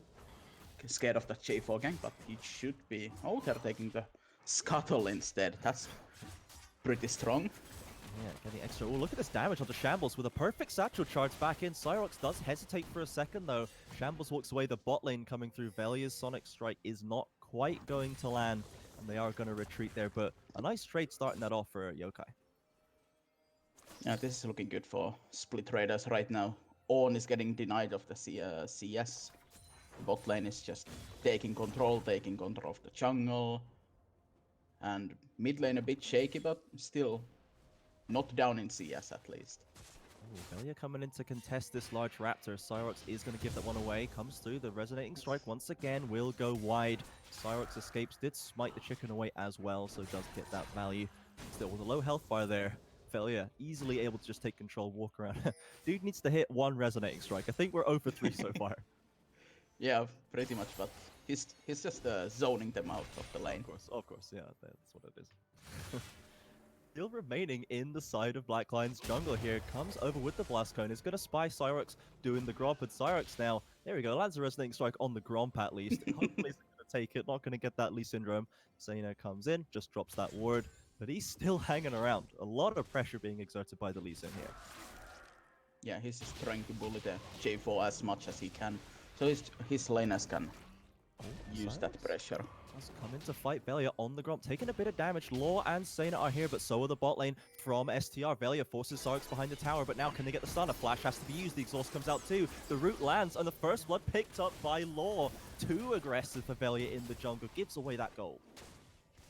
Yeah, his ADC was in his base right now, buying items, and he's just 1v3 in the enemy jungle. Like, you can bully the enemy jungler level 1 with your top laner, sure, you can bully him at the Raptors or whatever, but that's just too much.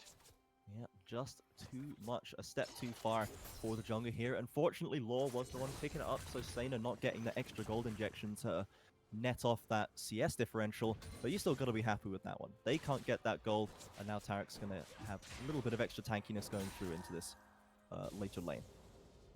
Yeah, also, I think the top lane matchup should be a lot worse for Black Lion, but right now one has been picking up quite a bit of farm. I don't know what Darius is doing right now. Is he not freezing the lane properly, or is he just pushing in? Yeah, perhaps. He should be able to freeze this one, so On is missing a lot of CS, but... Yokai does get caught out of bounds in that mid laner, has to walk away after eating the electrocute proc, but still very happy, as you say, that all of the potion charges have been used, but Zig's still got the TP ready to come back if he wants. Perhaps it looks like maybe Primal is just able to bait Nazgul into using this Q to push the wave, as Nazgul finally gets on top of him with the Apprehend and the Crippling Strike, but that charge away from Primal easily gets him out of danger. Yeah, that's the no item Darius damage on the on. Like, it's not that much, but if he can keep doing that over and over again when on is going for like 1 or 2 CS, it's not gonna look good for him.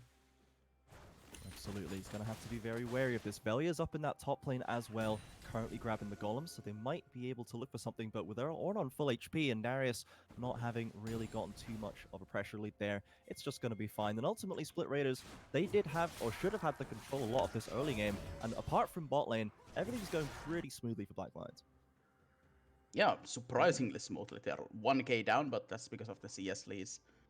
We've got a potential gank here for Sparx. He's waiting in that brush, but wasn't spotted, isn't going to go all the way in though, as the bot lane for Split Raiders maybe sniffed it out. They were backing away, isn't able to find anything there, and at the very least, Sparx is heavily down in CS over Velia, despite Velia being the one going down on his jungle. There was just so much being stolen away from him early this game. Yeah, he's still level 4, and the enemy ADC is already level 6. He should not be looking for that bot lane gank. They have every single summoner up. He just needs to catch up in XP right now. Yeah, just needs to stabilize, try and stay calm. The ghost has been popped by Nazgul, coming through thick and fast. The pass has been fully procced, but not close enough to go for the execute. And Primal's got to be happy with that as well. The summoner burnt, not even the ult needing to be used. All summoners safe for Primal. It's doing pretty well. Yeah, but right now the lane is frozen on the Nazgul side of the map, Yeah. and he's half HP. He decides to use the ultimate just to break the freeze. I mean, that's actually pretty smart use of the ultimate, not gonna lie. I've never seen it before, but you're absolutely right. That is the right call here. It's not like he's going to be using it to get a kill. Velia has started off this Cloud Drake, spotted out by Yokai, though Sparx is taking the Rift Herald on the top side. Looks like they're just going to concede this objective, trade it off for the Rift Herald, try and get some plate gold for themselves instead. Yeah, definitely. You want the gold if you're a Black Lion side, but also you don't want to give out the 4 dragons for Split Raiders. The first dragon was a Cloud one, and the second one is Infernal, so it's gonna be a Mountain or the other soul, Ocean Soul, exactly. Yes, and I mean, Ocean Soul, if you're looking at a Darius coming at you with Ghost on and Ocean Soul, that's just a pretty terrifying prospect, to be honest. That's when the /FF comes through. Yeah, if Split Raiders can just get these dragons and get the 50-50 chance. Power dropped onto Yokai with the Ignite. It's not going to be enough to kill, but it is going to be enough to force him away, and his TP was just used. He's actually hanging around to try and clean this wave up. He's walking pretty far forward, trying to bait Shambles in. Scatter the Weak's not going to land. Sparx coming around the corner. Flash is available. Didn't have the Cataclysm, though. Can't quite close the distance, and ultimately nothing's going to happen there in that mid lane. Yeah, if he was level 6, if he didn't try his ganks in the bot lane all game, he would have gotten something out of that mid lane gank, but right now he's just not a champion anymore. Another bot River Scuttle picked up by Electric God as well. He's a lot of CS up over Sena, and part of that's got to be he's getting every bottom Scuttle in the game, so that's got to be nice for Callisto. Extending this gold lead is going to have that Blade of the Rune King online before you know it, but ultimately this bot, oh hang on a second, the flash forward onto Primal. Nazgul still has his available, the kick comes through onto Primal, Resonate Strike lands, the ults are going to come through, and that is finally going to be the kill secured for the Darius. He's been trying for it all game, now gets it locked in. Yeah, that lane isn't that much about killing the opponent, it's about the CS lead, which he, after the first 5 waves, I think, started picking up, so now it's 35 CS lead already, 2 plays going down, and on top of it, gets the kill. But Yeah. that kill was a bit shaky. I think the Lee Sin kicked him out of the Darius Q, so probably not that used to playing with the Darius top lane in actual games, but Bit of anti-synergy there coming through. Primal will TP straight back in, and is going to get fought again. There's no ultimate available for Nazgul. He's tanking over exhaust. Here comes that Ornn Horn. Knocks through, gets onto Nazgul again, drops him very low, but there's no flash available for Primal. Can't follow up, will save the tower at least, and Sparx is in the area. Oh, they're going to find Velia in that topside jungle. The Krugs have been started, but they're just going to ward drop away. Velia escapes from the flag and drags, and now Evil Yokai walking over to ensure that he actually leaves the jungle. Velia's still waiting there, maybe coming back for round 2, as everyone assumes that he's left. Gonna contest the golems again, and this could be a little dangerous here. There's no pick just yet. It's going to be up very soon. It's going to take it away and ward drop back. Just a little BM there for Velia, extending that gold lead even further. Now he's going to retreat back.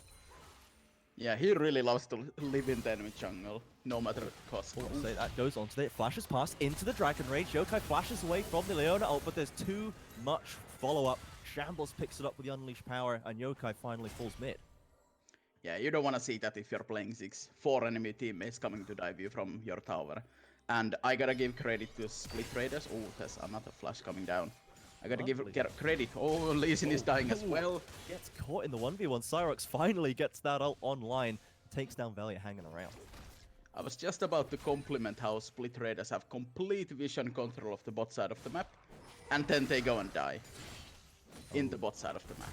Yeah, they lose the flash and a death in that bottom side as soon as it happens. I think we might see a little replay of that happening here as the Herald gets dropped by Black Lions. Oh, just catches him on a recall. Just recalling right there. Thinks he's safe, but gets bombed.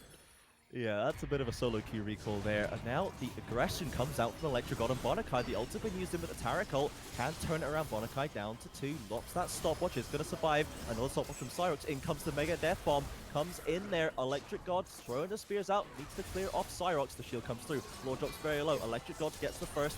Xayah going through with the aggressive ultimate. Lore flashes forward but can't secure anything. Velia now comes in, nails the resonating strike. Dives in to take down that Xayah. Sena has to go down. Lore has nothing left to do, and Yokai trying to catch out Velia. One bomb lands, another auto attack won't quite do it with the smite heal. Escaping into the jungle. Can they catch out this Lee Sin? The ward drop's going to be up again before too long. Got to get through the towers. Here comes the blast gun. Velia round the corner. Will surely catch them over there. The stun doesn't land, but the auto attack will. Yokai does finally pick up a kill on Velia, but Electric God knocking down those plates on bot. That looked so good from STR's side. The Syndra landing the 3-man stun, and again after it landing the 2-man stun on the carries. Totally turning up that fight, even though the enemy team had the Taric ultimate to buy time for the rotation. Exactly. Shambles, sick and tired of everyone calling Nazgul the solo carry on Split Raider, stepping up once again to have that great impact on the game, as now Nazgul still just shove it in Primal, just pushing him all day, coming up on a slightly above 50 CS lead in the top lane, got that Black Cleaver online. There's just nothing Primal can do here. Yeah, even though the kills are 4-4, there's a 2.5k gold lead right now, and that's mostly because of the plate money and the farm. The AD difference right now, there's 30 farm there, mid lane 24 farm lead, 10 in the jungle as well, and the top lane farm, as you said, close to 50. Exactly, those winning lane matchups coming in clutch for them now, getting that lead, and they will start off this dragon. There's not really going to be a contest for Sparx. He's in the area, but he knows he's not got the vision, not got the support to do it. Ooh. That's going to be the second dragon picked up for STR, and it's a Mountain Drake coming through, so not the optimal for them. And honestly, if Black Lions can get some control back in this game, start picking up some mountains, Ornn's going to be feeling pretty good about that. Yeah, I think right now they just have to scale up. I think they can let one more dragon go up. Especially when it's the mountain one on STR's side. That doesn't matter that much, but the soul is annoying to deal with. Especially when you got a team with 6, you want to poke the enemies down. But when they constantly have a 300 to 400 shield on their champions, you really cannot play the game that well. Yeah, gonna have to burn through a whole lot extra health there.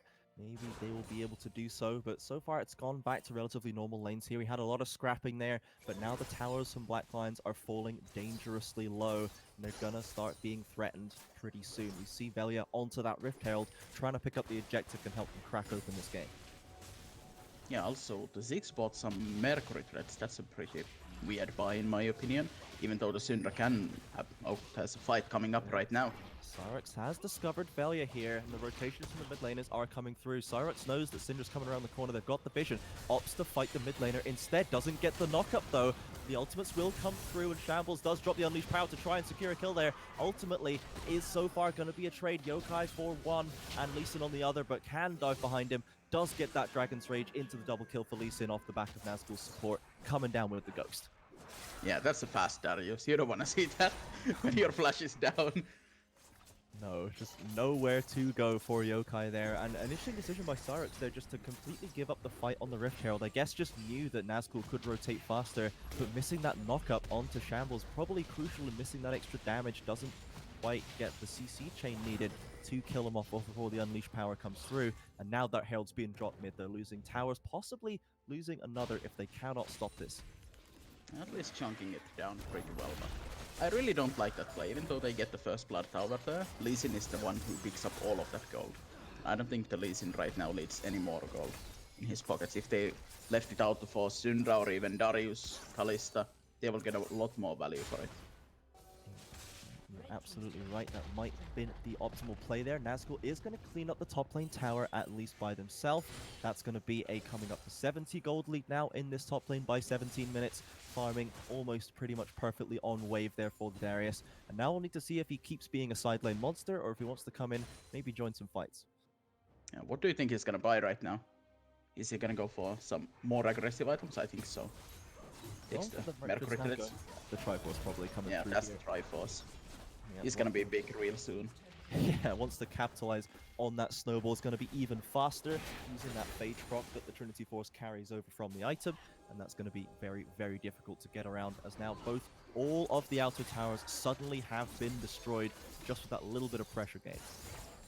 Yeah, they've been chunking them all game, but now they just saw the opportunity and took them all down.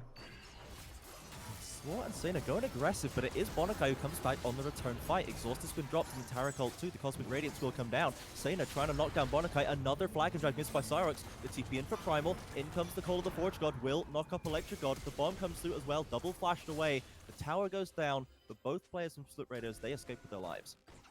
And that's a good play from Black Lion. They unfortunately commit all 5 players in there and don't get a kill, which is truly unfortunate, but they do get the tower though. Yeah, and now they have to retreat back as the mid lane tower is still very low, and Yokai's got to clear out that wave. Nazgul procking that Sheen onto the tower, even more damage coming through. Primal comes back to try and push him away, but ultimately just going to get caught down. Sparx now, another missed Flag and Drag, tries to predict the flash, but gets scattered the weak instead. Almost goes down to the Unleashed power, but ultimately Yokai will clean that up with that single kill. Very close for Sparx. Might walk into Velia. The Resonating Strike doesn't quite connect. He's going to slip away. They're going to try and get their recalls. He's recalling in the same spot, and Velia could maybe try and go for this again. He's going to proc the Vision Plant. Just see them recalling at the end there. Yokai still alone in the lane. Velia dives across, tries to get next to him, forces the flash and the satchel charge.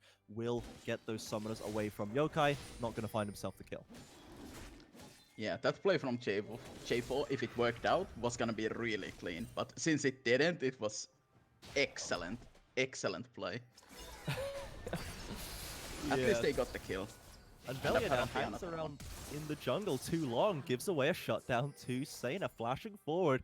She's going to be happy to pick that one up, the first kill of the game, accelerating them towards those items to get them back in here as the dragon just spawned. That's a free pickup for Black Lion now.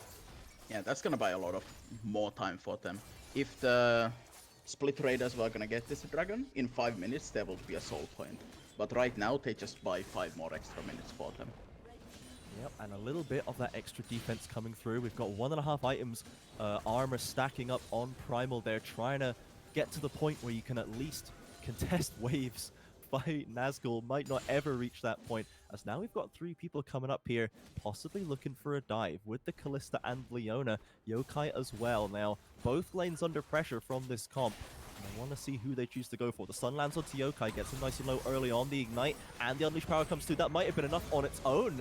Shambles takes the 1v1 kill. Bonakai dropping in to get that stun on the tower. And now Lord caught out of bounds is going to get stunned up and brought down by Electric God once again. Split Raiders, they move up into the jungle, they take the objectives, and they take their lives. Yeah, never mind about that 5 minutes of extra time. Split Raiders, they are done. They just want to get this game over with. Yep, they have gone straight to the Baron to give themselves that extra pressure. Cyrox walking over, trying to see if he can maybe look for a steal there. Bonakai currently zoning out, but the rest are all in the pit. Shambles is on that outside, maybe looking for a stun. Does use that the spear on to stop Primal though. A stun comes through to Cyrox. Ult comes through, maybe just trying to get Banakai. Cyrox dives in, is unable to catch it, gets kicked out of the pit, and Velia has to follow them. Resonating strikes against them, done a huge amount of damage coming through from Yokai into the pit. Does get the kill onto Shambles, but Banakai and Nazgul, they'll limp away with their lives, but that's a surprising amount of damage they're dropped by Black Lions. Yeah, I actually got a bit worried for Split Raiders right there. That was a 50-50 smite battle, even though they had a level up on the Lee Sin, I think. But it was still pretty 50-50.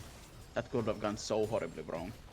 Yeah, and Velia ended up kicking Cyrox out of the pit despite the fact that they hadn't died, and then had to war jump over to get the kill, then ends up going down himself. So once again, not the cleanest play from Split Raiders, and it seems like Velia in general is hanging around in places he doesn't belong quite a lot this game. Yeah, he already has 5 deaths. That's over half what his team has. Yeah, and we are going to go to a short replay here of this Baron fight. Oh, they have the Kalista though, so it's not a true 50-50. I forgot about that one, but it still looked like a kind of dangerous one. It was from 1.3k down, so maybe they really just calculated it well. Oh. That's a lot of damage coming from Ziggs. Holy moly. Yeah, he gets every single ability down, the minefield, the bomb, and the satchel charge, plus the bomb, the ultimate's follow-up. A lot of damage coming through from Ziggs, and if this game can keep going on longer, if Black Lion can just hold out a little bit, they can put out this much damage. Lord gets a stun onto Shambles, they don't get the minefield down, in comes Cosmic Radiance to try and force this fight to go well. The ultimate comes through, Shambles dropping pretty low, Yokai really wants this one but can't get the job done, and now they're all getting held up by Banakai. Electric God drags them back in with the ultimate, dives out of the Cataclysm, stacking up those spears. There's a lot of members of Black Lion still there though. They are finally going to clear up Banakai, and Electric God will surely follow suit with that Horn of the Forge God coming through. The heal comes down, probably a little unnecessary considering he is very, very, very dead.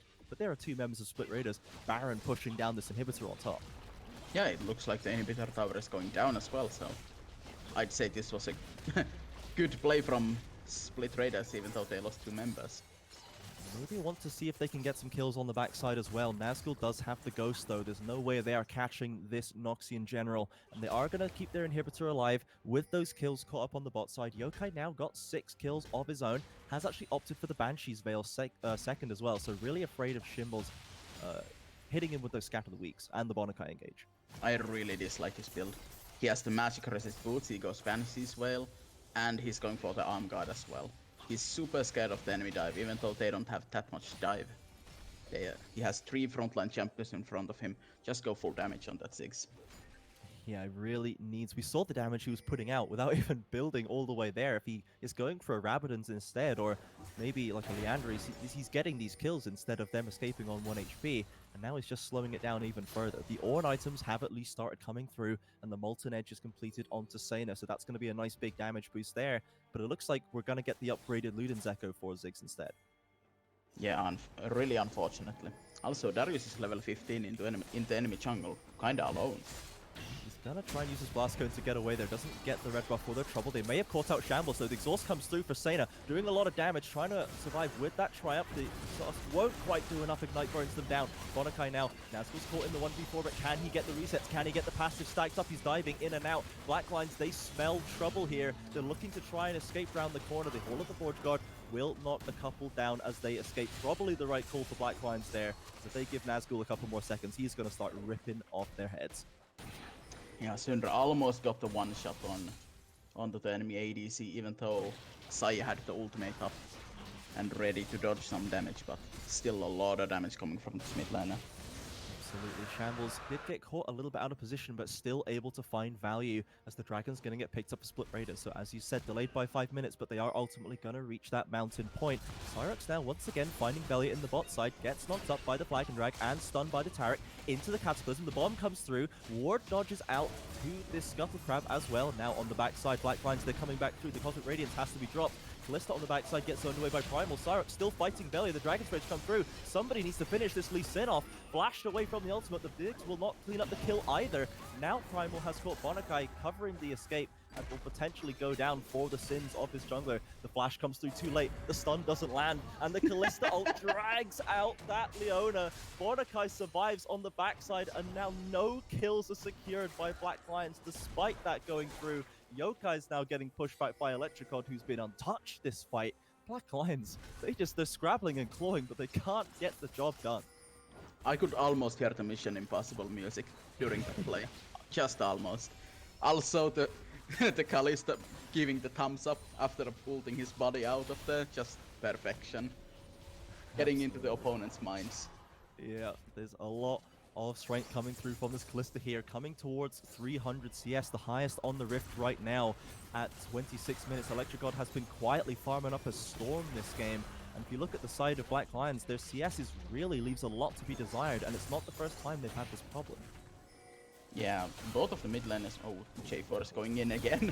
Sparx discovered Shambles, the ultimates come through to follow it up, but they can't land them. Bonakai is going to get that kill, dropping the ultimate on top of Sparx's head to trade that as Nazgul and Velia. They've gone back to the tried and true. They're back on this top lane inhibitor, and there's nothing Law can do to stop this. The stun won't land. Ziggs is there too late. That's the inhibitor down. Just trading your jungler for a support. They just don't give a break for Black Lions right now. They're so close at all of these moments, but they just don't have the damage, they don't have the team members, they're not quite fast enough on the rotations, they're just half a step behind where they need to be, and Split Raid has taken advantage of that at every turn. Also, Xayah is overextending in the mid lane. Do they realize it? Oh, they've got the team on the side there looking to support Law and Yokai coming through, but Sena was getting very aggressive there. I think Nazgul maybe smelled the rat and doesn't want to try and punish that, because that would be a very questionable play. Yeah, he's been playing pretty well this game. He's going for that. What item is he going for? Sparx, I believe. No, Giant Spell doesn't go into. Oh, Frozen Mallet? Oh, I hope so. I hope it is a Frozen That would be Mallet. hype. I have not seen a Frozen Mallet in a long dang time. And then you've got Ghost Darius, plus the Triforce boost, plus he's got a Frozen Mallet. Now you're triple not getting away from this guy. Honestly, it seems like a little bit of overkill in terms of the chase potential, but it does at least give some damage and HP. And given how much damage Darius is able to put out normally, you know, a little bit more survivability maybe doesn't go amiss. Yeah, maybe he's going for that YouTube clickbait title or something. But Yeah. that seems a bit overboard, to be honest. 1000 move speed Darius, you cannot escape, all caps, with the Frozen Mallet build. 6 Frozen Mallets, and he's just gonna run them down. But Darius has now gone onto this bot side. It's one of Nazgul's quietest games. He won the top lane matchup in a lane which he's designed to win and just had to kind of shove the lanes in, but he's not been taken over the game. It has really been Shambles and Electric God and Bonakai being the drivers behind this, and it just shows that Split Raiders, they're not just a one-man team. Nazgul is not the only one, as Velia's gone in, forced the dash away from Primal, isn't going to get punished, isn't going to go for anything crazy like a kickback, but they are at least pushing Black Lions into their own base. Yeah, I think they're just waiting for the Dragon Soul right now. The 5 minutes we talked about earlier is really coming in clutch though, because Ziggs already has a 3rd item in his inventory, and it's on upgraded. Even though it is the Zonia, it still gives decent value, more than usually. But I just have to say that I dislike that build a lot. Yeah, Like, I think... there would be no way someone gets through to the back line and kicks him in or something when he has a flash up. But his defensive items are just too much right now. Yeah, they have so much frontline for Black Lions that you should be abusing that range and never be under threat to that degree. Maybe get one or the other, but not both. And now he is a little bit lacking in the damage still, as we said before. The Dragon's going to come up before too long. Inhibitor top is still down. Yokai has to go and clean it up. Does have the TP, can rotate if needed, but looks like this is going to be the catalyst for the fight here. Black Lions, they don't want to give this Mountain Soul away. They're going to have to use their TPs to get in here a quick sharp, because this Dragon's going to get started up right away. Yeah, I'm kind of surprised they're still fighting for it though. Like, yeah, J4 is getting stunned. The Cosmic Radiance comes down, does keep him alive. Shambles drops down to half, but the Dragon's been secured. The Mountain Soul is there, and now they are free to completely let themselves off the chain. Sena having to kite back, but cannot escape this Darius. The apprehend pulls back in. Yokai forces the flash over the wall. Nazgul leading the charge into the enemy jungle as they burn through the side of Black Lions. Split Raiders, they find the soul, they find the fight as well. The Baron's got to be in their sights, possibly the win. They've got that wave in top. Yeah, this is gonna be just the end of the game. I've been looking for that fight for the last 15 minutes pretty much, and finally we got it. Darius is just too strong. No one has the damage to deal with him right now. He's level 17. No one can stop him. Yeah, he locked in that Sterix. They've got the 3 items with the Ghost on deck as well, and you just can't do anything about it. All of the summoners burnt by Prime, Yokai and Sena there, using the flashes to get away, but it's just not enough. It's too little too late. Split Raiders, they will pick up this game. Black Lions, they're not going to get that win. Ultimately, it doesn't knock them out of playoffs contention, but it's not a great start to the day. Yeah, I really like the Split Raiders playing this game. Even though the Darius didn't do that much damage, neither did the Kalista. But that Syndra was disgustingly good. Yes. He was playing really well this game, even though he had the bad matchup in the mid lane. Not that much he can do on it, but he just managed to look for the stuns anytime there was an opportunity. Yeah, Shambles stepping up big time this game, as the damage charts can show you there, opting into that first pick Syndra and doing massive amounts of work on it.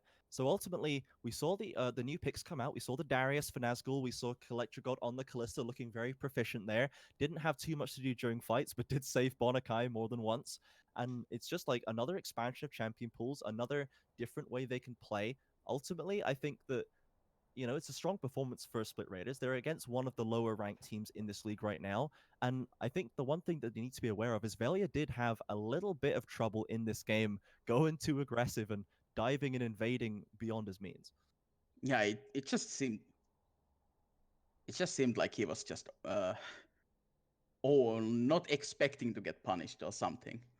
As we are getting into the replays of this game, this is the last team fight. J4 is just walking in way too far, Syndra punishing, and Darius gets exhausted, but no one can do damage to him. Flashes into the back line, and no one has the damage or the CC to stop him. Jesus Christ, that's a lot of damage. Yeah, gets that passive stacked up really quickly, and just half-health Sena does the same to Yokai. Like, you just can't stop this guy. Nazgul continuing to show why people are so terrified of him in this top lane. Yeah, I was surprised they were even going for that fight. Like, of course it sucks to give the enemy a soul, but there is no way they can fight with those items against the level 17 Darius. I think they could have even given up the Baron and just hope to God they can defend or to go for the steal. But again, the enemy team had Kalista as well, so a bit doomed at that point for Black Lion. Exactly. It is a little bit doomed. And as I said before, luckily their playoff hopes are not doomed, but it is going to come down to their clash against Core Dynamic later today. That has been the first 2 games covered by myself and Omena. We are going to go to a short break, and afterwards, Varus is going to bring you an interview with Bonakai, the engager himself, that support, the Leona player from this game, getting saved by the Kalista, but also diving in, getting huge amounts of impact. And he can tell us a little bit more about this game, a little bit more about what Split Raiders are feeling going into this playoffs picture, maybe into the later game today. I have been CJ. Casting alongside me has been Omena. We'll be back very shortly. We've got 2 more games coming up after this as well. Everybody stay tuned.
guys, know that they fly, know that they ride or die. I keep boys by my side, CJ Ike, now I gotta roll with ice. Cody's brothers, my guys, know that they fly, know that they ride or die. I keep boys by my side, CJ Ike, now I gotta roll with ice. Ride or die, ride or die, ride or die, ride or die, ride or die, ride or die, ride or die, ride or die. Cody's brothers, my guys, know that they fly, know that they ride or die.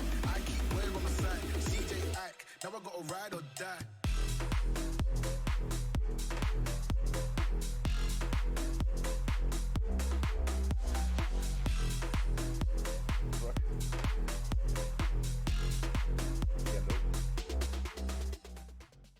So we joined after that game by Split Raiders Bonakai. After a very strong performance from Split Raiders, how are you looking forward to going into your next game now? I mean, we are always looking for the win, for the W, for the tweet. So basically, we are planning on getting strong drafts and just dominating the game in general, like we did this game. And what was your thought process coming into this game? Because you're fighting for first place, so every game matters for you right now, and you can't afford to drop any game coming forward. I mean, the thought process is that we think we are the strongest team in the league and that we're gonna win every single game. Since we have that monster in the top lane, we can always play off him, and he will always deliver the whooping. It seems to be going that way a lot, especially for Nazgul, just having a lot of pop-off performances for your team. Yeah, So- he's a monster, but our jungler is kind of inting him every single game, so he got that going for him. That's a handicap. What are your other sort of like ideas on how to play the game? What if somehow someone completely shuts out Nazgul? What is your like thought process going forward with that? I mean, we have a lot more picks that we didn't show on every other lane. We are mainly playing the same comp over and over again. So when that happens, when they totally ban him out or he is, I mean, or if he's behind, the Electric God is like a really solid AD carry. We can fall back to him and in any situation. That's good to hear. It's good to hear that you've always got like a game plan. You always know your backup, and it's good to hear that you just got that foundation there ready for going forward. I mean, the problem with that is if Nazgul is behind and Shambles is behind, we always have Electric God to carry us through the late game. But Now, with the current performances of top lane and mid lane, we don't have to play the game on bot lane. now, how is your confidence going into the next game? Because you are against Sparx. They did drop a game earlier, but they are still a strong team to be reckoned with. They're a strong team, yes, but I think we will win for sure. If everything goes according to plan in the draft. If we get a strong draft, we are going to win. We are going to win. And so far, you definitely had strong drafts, especially towards top side. And I'm sure we'll be back to that very soon because right after the break, we have Split Raiders against Sparx. So we'll catch you then. Yeah, sure. I mean, the trend in the team is like top lane heavy. We're gonna play top lane heavy every single game.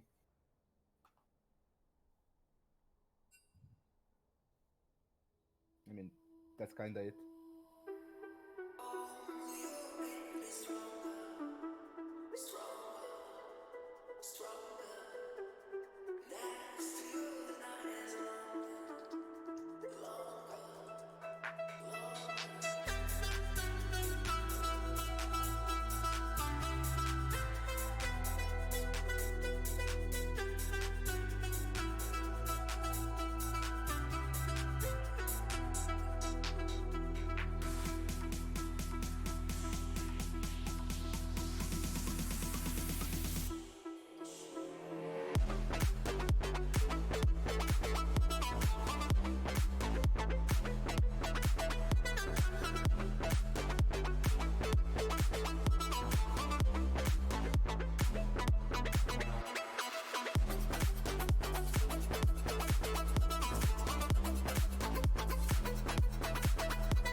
thinking about the way you look, the way you talk, the way you turn.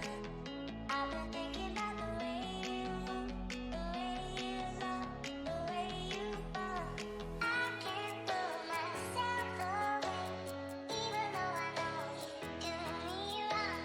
I can't pull myself away, even though I know you do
I've been thinking about the way you look, the way you talk, the way you turn.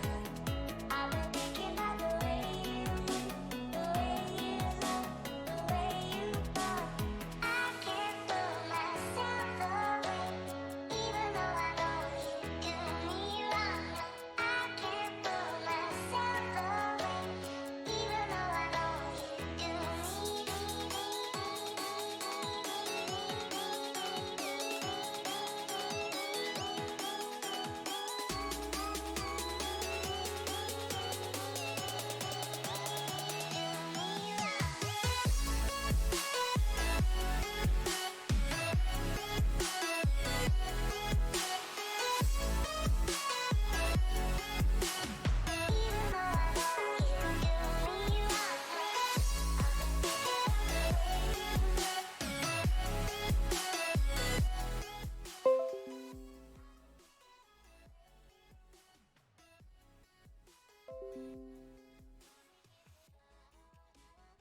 Okay, hello and welcome back, everybody. I am a new voice, by the way, so just greetings to all of you watching out there. My name is Jacob Hancock, also known as Aldar, and alongside me today for the final two games of today will be Varus. And what a final two games we have. It's everything to play for. We've got Split Raiders versus Sparx. Split Raiders really gunning for that first place spot. Really hoping that the likes of NSG or Absolve dropped any games tomorrow just to help them that little bit more. Then we have the playoff spot being contested by Core Dynamic and Black Lion. Yeah, absolutely. So that last game is going to be really very, very important to work out who is going to be in that final playoff spot. But this game also between Sparx Esports and Split Raiders will be very important as well, because that will decide some of the seedings going into playoffs, as you mentioned. So Split Raiders have the momentum coming into this game. They come off a very good performance last game, looking very strong, where Sparx dropped a game to Core Dynamic, which they were more than likely expected to win, as they're towards the top of the table, whereas Core Dynamic is towards the bottom. So Split Raiders definitely coming through with a momentum, and both teams like to draft a heavy topside draft. They like a strong top lane, and this is definitely going to be a top lane to watch with Nazgul versus Finnick in this top lane. Yeah, absolutely. Probably two of the highest rated, or probably the two highest rated top laners in the whole league, as you were mentioning. So very much looking forward to seeing how exactly that particular matchup is going to go. And we're in draft. No surprise, straight up set ban first off the bat. Phoenix, most played this season, is set. They Split Raiders just want nothing to do with that, just get rid of it straight away, followed by the Olaf and Syndra ban here. I've got a few technical issues on my end at the moment. So, oh no, here we go. Okay, everything's sorted out. So now I should be able. Yeah, no, there we go. All good. So As you were mentioning, the Syndra and Set bans followed up with Olaf and Darius as well. Darius banned away, especially as Split Raiders just played it last game. Nazgul played it to a very dominant performance. He flamed Horizon his opponent quite early on in that game, just showing his dominance on that champion. He didn't need all the kills in the world to just become big. He just built up a massive farm lead and just became unstoppable. Indeed, he did. And then the Zoe being banned out as the final of the first rotation bans for Split Raiders. Perhaps a little bit surprising to see that. Is a little bit surprising, but it might iterate more towards Split Raiders what they're actually going to draft this game. So we might see more of that revealed here, and the Wukong finally banned away. I've been saying for so long how strong this champion is, and he seems to get through draft so often. We've seen banned away, and the Cassio locked in instantly here. Yeah, I don't think either of those are particularly surprising to see. I think we've seen the Electric God on Cassiopeia before, so that could well be heading down towards the bottom lane, a very flexible pickup. And yeah, banning out that Wukong, I think, a very sensible choice. It's definitely a three-way flex with this Cassio as well, because Nazgul has also played this Cassio, and now Sparx locking in Ornn. It's scary for Sparx because Nazgul could play this Cassio into Ornn, and Ornn is not going to have fun in this top lane. Yeah, indeed. On one of the few matchups where Ornn would struggle more than usual, of course, and the Gragas as well, just pretty solidly jungle. You could say that could also be going down to the support role for Lonely as well. I guess we'll have to wait and see. It seems these days, no matter who you pick, they could be going just about anywhere. However, Lee Sin, pretty confident that will probably be going over to Velia in the jungle. Yeah, and he played Lee Sin last game, so just following through with Lee Sin again, just sticking to comfort, just seeing if he can provide a little bit of a stronger performance this game, because he did start to struggle in that early game with Lee Sin. He did try putting that pressure towards top lane, but ended up dying a few times, so this game looking to prove himself, looking to rectify any of the mistakes he did last game. Yeah, Lee Sin, though, a champion that's very much in the sort of wheelhouse that you'd expect for Velia. Very aggressive early game jungler, and the two support lock-ins coming through as well. Braum for the side of Split Raiders. Meanwhile, Sparx decide to go for Yuumi. So this is the second time Yuumi has came out for Sparx today. Let's see if they can capitalize on what they did wrong in game 1 and just try and make things right, because the performance today earlier wasn't that great of the side of Sparx. Let's see if they can correct their mistakes and look forward from this. Yeah, perhaps just a little bit of maybe even cockiness from Sparx in the first game of the day today. Definitely a bit of an upset seeing them go down to core dynamic, and they'll be looking to rectify that here now. Felios and Zillion banned out. We have seen a good Zillion performance from Daikara pretty recently, so perhaps not all that surprising to see it banned away. It would have been surprising if they did draft the Zillion though. That's something I've got to think about, because you wouldn't have much damage on the side of Sparx, and that's an issue they had earlier. They drafted a team what didn't have that much damage. There was mostly nearly full AP other than the Kalista. So the draft is definitely looking stronger now. They just need to draft a strong AD carry here. There's Ezreal still open, which is a very good option to pair up with Yuumi. And there it is, the Ezreal getting locked in. We'll see what they're going to respond with on the side of Split Raiders. Hovering that Vayne at the moment, of course, is likely you'll probably be seeing them picking up an AD carry. That Cassiopeia still could technically go down to the bottom lane, but I would expect to see something a little bit different alongside the Braum, perhaps. I don't think Cassiopeia's perhaps the best champion to be proccing Braum's passive. Definitely not, and the Vayne is being hovered, but I feel like it is a big debate, and we're right. Ooh. I feel like it's just the hover of BM because they lost to Vayne earlier when they played Yuumi Kalista. We have the Ashe Braum, which is just such a nice combo. They synergize so well together. Just slows on top of slows. She's able to set up Braum so easy, so Braum can just walk up for free. And there's only one target they need to hit here, really. Twisted Fate being hovered here by Bonica. It'll be interesting to see whether that's the lock-in for the final pick for Split Raiders. Twisted Fate did receive a few light buffs recently, however, at last minute switches it to the Lucian instead, which makes this whole composition pretty heavily AD with just the exception of Cassiopeia. I really like this lock-in of the Lucian though. You've got 3 champions will actually proc Braumstone really fast. Lee Sin, Lucian, and Ashe. It's just 3 really strong options which synergize so well with the Braum. You've got a decent front line. The only issue I could see from Split Raiders is they don't have much in terms of engage, so they have to really play vision control really well this game. Because right now it's looking like Lee Sin and Ashe are your only sources of engage. Obviously, Braum could jump forward and look for the Glacial Fissure, but it's going to be harder to hit the likes of Ezreal and Corki with that ultimate. Absolutely, but now just giving the guys a chance to move around the champions, make sure they're going to be getting them in the right positions. Looks like it will be the Lucian versus the Corki in the middle lane. Daikara picking up that Corki, and that makes it 4 out of 4 of the last 4 champions were traditionally AD carries, although calling Corki an AD carry is a bit of a hazy term. Definitely. So, but this is definitely a stronger draft than Sparx. Like, I'm happy to see they've learned from the mistakes of game 1 and drafted so much better team comp. It's so much well-rounded, good mixed damage in that team, and it just looks like a stronger version of what Sparx were earlier. Let's see if they can rectify the mistakes like we said and go into this game a lot stronger, because they have the comp to do so. Yeah, and absolutely. And that comp really shouts to me. I mean, I'm seeing there's a lot of poke coming out from Ezreal and Corki, and then a whole lot of disengage as well from Yuumi and from Gragas in particular, but also Ornn can have some pretty solid disengage when he wants to as well. So really, it's going to be hard for Split Raiders to be able to get properly on top of that Sparx composition. And that's exactly what we already alluded to. Like, Split Raiders don't have that much good engage as in terms of Sparx does. Sparx has good engage, good disengage, good poke, really good siege potential, and pretty good early power spikes if they can get to them. 2 champions what are going to go Trinity Force here. As soon as they hit them spikes, they're going to look for fight after fight.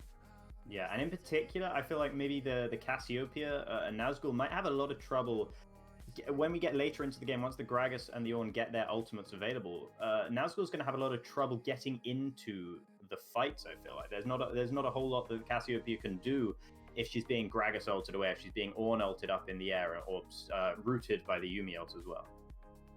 Yeah, so there's many options to try keep Nazgul down, but from what we've seen in Split Raiders, Velia likes to give Nazgul protection in the early game just to make sure Nazgul can get his usual leads.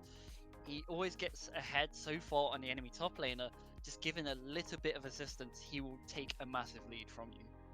Yeah, and while we did see a very solid performance, I think a Flame Horizon coming out of Nazgul in the previous game, we also saw pretty solid, at least early laning performances, particularly from Shambles, but also from the bottom lane as well. The Electric God was doing pretty well in that one. So it wasn't just the Nazgul show in that game. So that does mean that even if the Cassiopeia is being kept down just a little bit, the likes of Shambles and Electric God should be able to do something about it.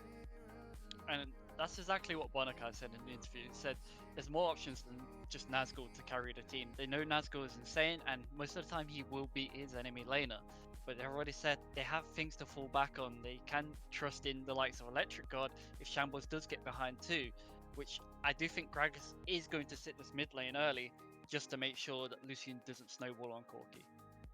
And so when we think about the bottom lane as well, if we just move our focus down there, you mentioned the Ashe and Braum lane being particularly strong. Do you see Desram and Lonely really struggling in the early laning phase here? Oh, for sure. They should definitely be pushed in by this Ashe Braum, and there won't be many options for them to actually push out, because Azrael's push is terribly slow and pretty bad, especially early, whereas Ashe is just going to constantly hit him with volleys. Yumi's going to look to trade some poke back where she can, but the side of Split Raiders should just keep that bot lane pushed in, keep them down on CS, keep them pressured, and just maintain any vision control so they can't get ganked or TP flanked. Yeah, and that's going to be critical because, as we mentioned, of course, Velia does like to play around the top side of the map. So there's not probably going to be a whole lot of jungle presence on the bottom side of the map for Split Raiders. So Sparx might have to try and exploit particularly the low mobility of the Ashe in the bottom lane if they are going to be pushing up all the way, the Split Raiders bot lane, that is. Sparx might be trying to take advantage of that with a few early ganks. And I think that's a very good point. If you've been watching Split Raiders, you know you can aim towards this mid/bot because that's your best option. If you go towards this top, you know Velia likes playing towards top and you're always going to be against that 2v2, whereas their 2v2 top jungle is always very strong, so you never really want to fight that. So going into that with confidence, you can look and be like, bot lane's an option here, mid lane's an option. We need to play around these lanes.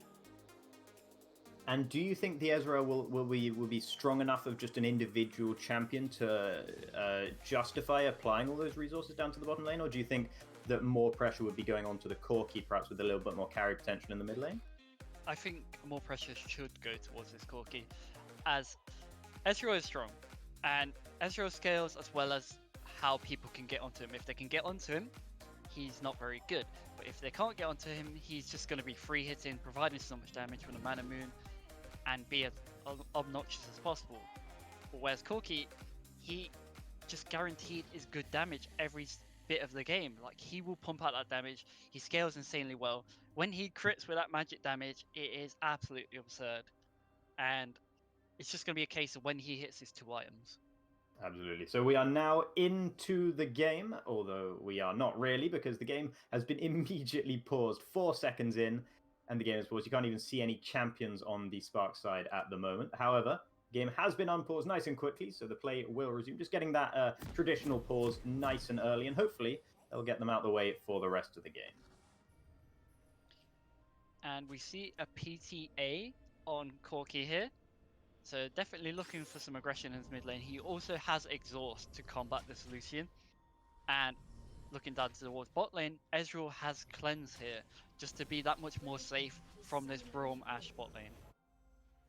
Yeah, absolutely. I think that's a very sensible decision. Pretty much any time you're laying against Braum, it can be pretty justified. And Ashe as well, once you hit level 6, and that hits you, you definitely want to be cleansing that as soon as you possibly can. A cull start in the bottom lane for Desrim as well. I don't even think that's a bad pickup, because you know you're going to get pushed in. You know you're not going to have the lane advantage, and all you want to do is get out of that laner phase. So just getting the extra gold from the cull, getting the CS to get towards that state, is going to help you get towards that stage where you can get out of this laning phase. I suppose it also depends on what the Ezreal prioritizes early on with the first couple of items that Desmond will be picking up, but it could lead to a pretty significant lack of damage until 1 or 2 items have been picked up, especially without the benefit of the Doran's Blade. Looks like a pretty standard level 1, though, across the board. No one really getting in any danger whatsoever here. Both junglers will be starting on the bottom side of their jungle, which makes sense for both champions. I think Gragas would rather have the blue buff to start with, and Lee Sin would probably rather have the red. So something interesting, actually. I'm surprised Gragas starts blue here. Like, very surprised, because I feel like Gragas should be pathing away from this top lane, knowing that Velia does like to play towards top lane. I feel like he should be starting red buff, and then pathing towards his bot lane or mid to make something happen there. But this could instigate that he does want to gank the top lane, because he's going for a bot side clear first, and then he'll path up towards the top side. A little bit of early trading going on down in the bottom lane, and Bonica has actually been taking surprisingly low, considering that is a cull Ezreal he's up against. A little bit of poke coming in from the Yuumi, of course, as well. But they're going to be able to heal up relatively okay, but I think Electric God and Bonica would have liked that early trade to go a little bit better for them.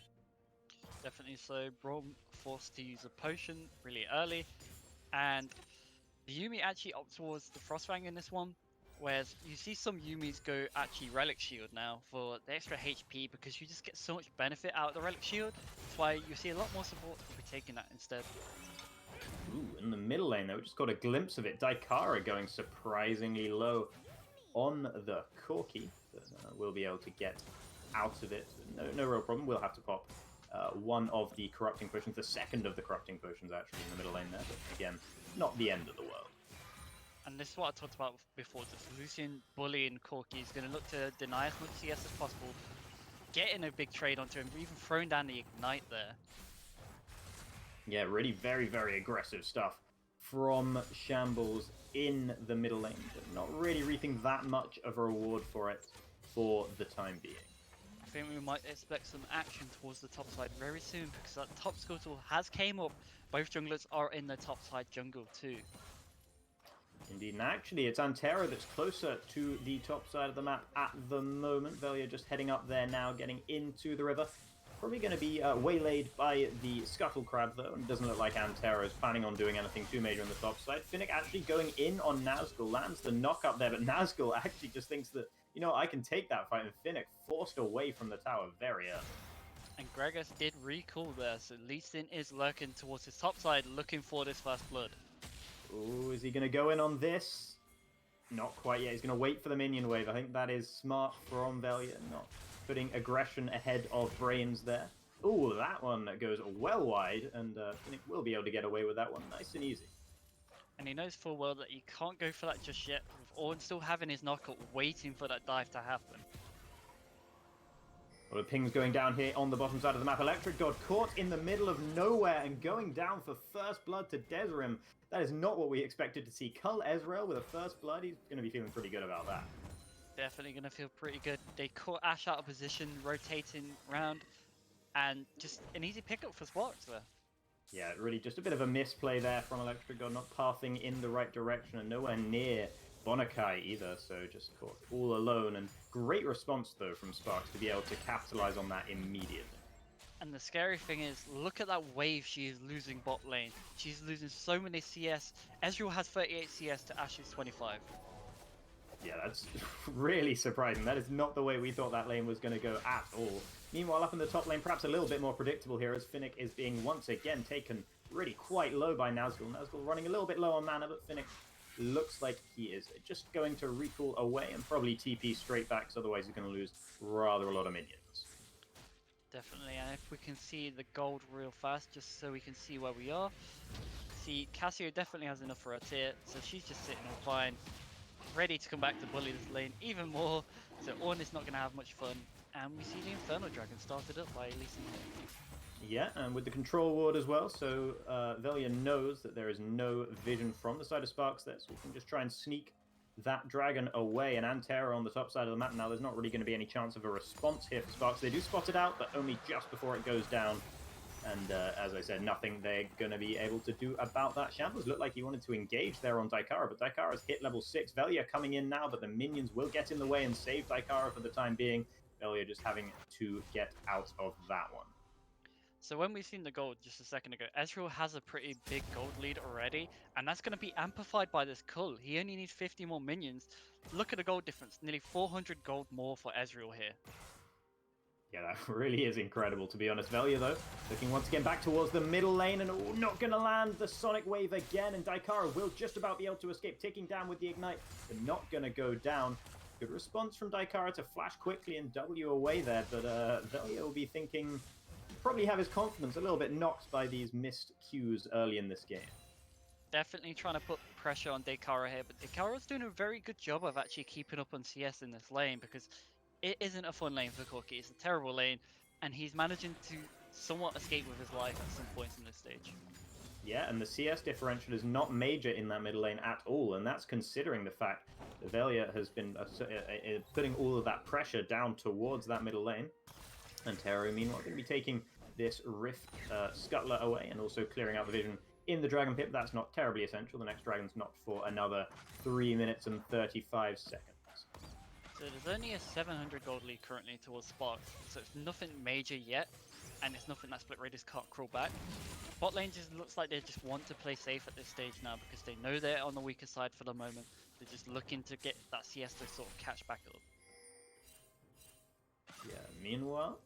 just in the middle lane, Shambles once again positioning very aggressively here on Daikara. Antero lending a bit of support to his mid laner, and Shambles actually goes in. He might regret that here, as here comes Antero with the Predator popped as well. Shambles going oh so low, tiny little bit of health remaining, and Antero just walks on past, ignoring it, giving the kill over to his mid laner. But here comes Velia into the middle lane, trying to get a response, but Daikara will sensibly just drive on out of there. So I actually really like that by the Gregus, given the solo kill and the gold over to Corki here. Ooh. Nazgul in trouble, perhaps there goes the ult from Antero, and across the wall, Nazgul will be taken down. Daikara and Antero really starting to make this map their own. Sparx are looking like they've got Split Raiders' number right now. Bottom lane once again, actually it's Desrim who's getting the advantage here. Bonakai going quite low, ignited by the Yuumi, going so low now. Will he be able to survive? I think so. And I think the bot lane were able to get out of that one. Yes, they were just about. But once again, we're seeing Desrim and Lonely getting the advantage there. But meanwhile, the fight continues up towards the top side now. Daikara getting taken out this time, so a bit of revenge for Shambles and Velia. I definitely think we're in for a bloody game at this stage. Both teams are looking toward pushing any aggression they can. Sparx do have the advantage currently, but Split Raiders pick up a nice little kill there, especially for Lucian, getting him back into the game. Yeah, and I think that's really critical considering just how much pressure and how much of an advantage Antero and Daikara had just been able to get over the map. I think that's a great response to it. And we will be going into a replay. Just waiting for that to pop up right now. We've seen some aggression from Nazgul onto the likes of Finnick. Finnick is not having fun here, and he might actually lose his life. I think he flashed at the perfect time, actually, avoided the Q, and that meant that the twin fangs that followed in didn't do very much damage. Here comes the promised replay, as we'll see what happened exactly on the top side of the map. Velio was waiting for this play this entire time and able to actually get a lot of damage out onto Corki, followed up by the Lucian full culling onto the Corki, picking up that kill. Such an essential pickup for that. Yeah, and really cleanly executed as well. Daikara and Antero perhaps just overstaying their welcome a bit on the top side of the map, getting a little bit too confident with the plays they were making. That's not very confident from Daikara, though, getting just completely out of there. Didn't want to take another fight with Shambles. And that's him losing his package, and Lucian does have the Cutlass right now, so he can look towards trading with his Corki and then just lifesteal up on that wave. Corki, though, actually going to go a bit aggressive here onto Shambles. The big one did land straight onto the Lucian, but just a brief trade, and once again, Daikara feels the need to Valkyrie away from it. So I can't praise Antero enough. He's constantly looking towards his mid lane. He's constantly looking towards providing support. Even if he's not ganking, he's still waiting for Lee Sin to try it so he can show up.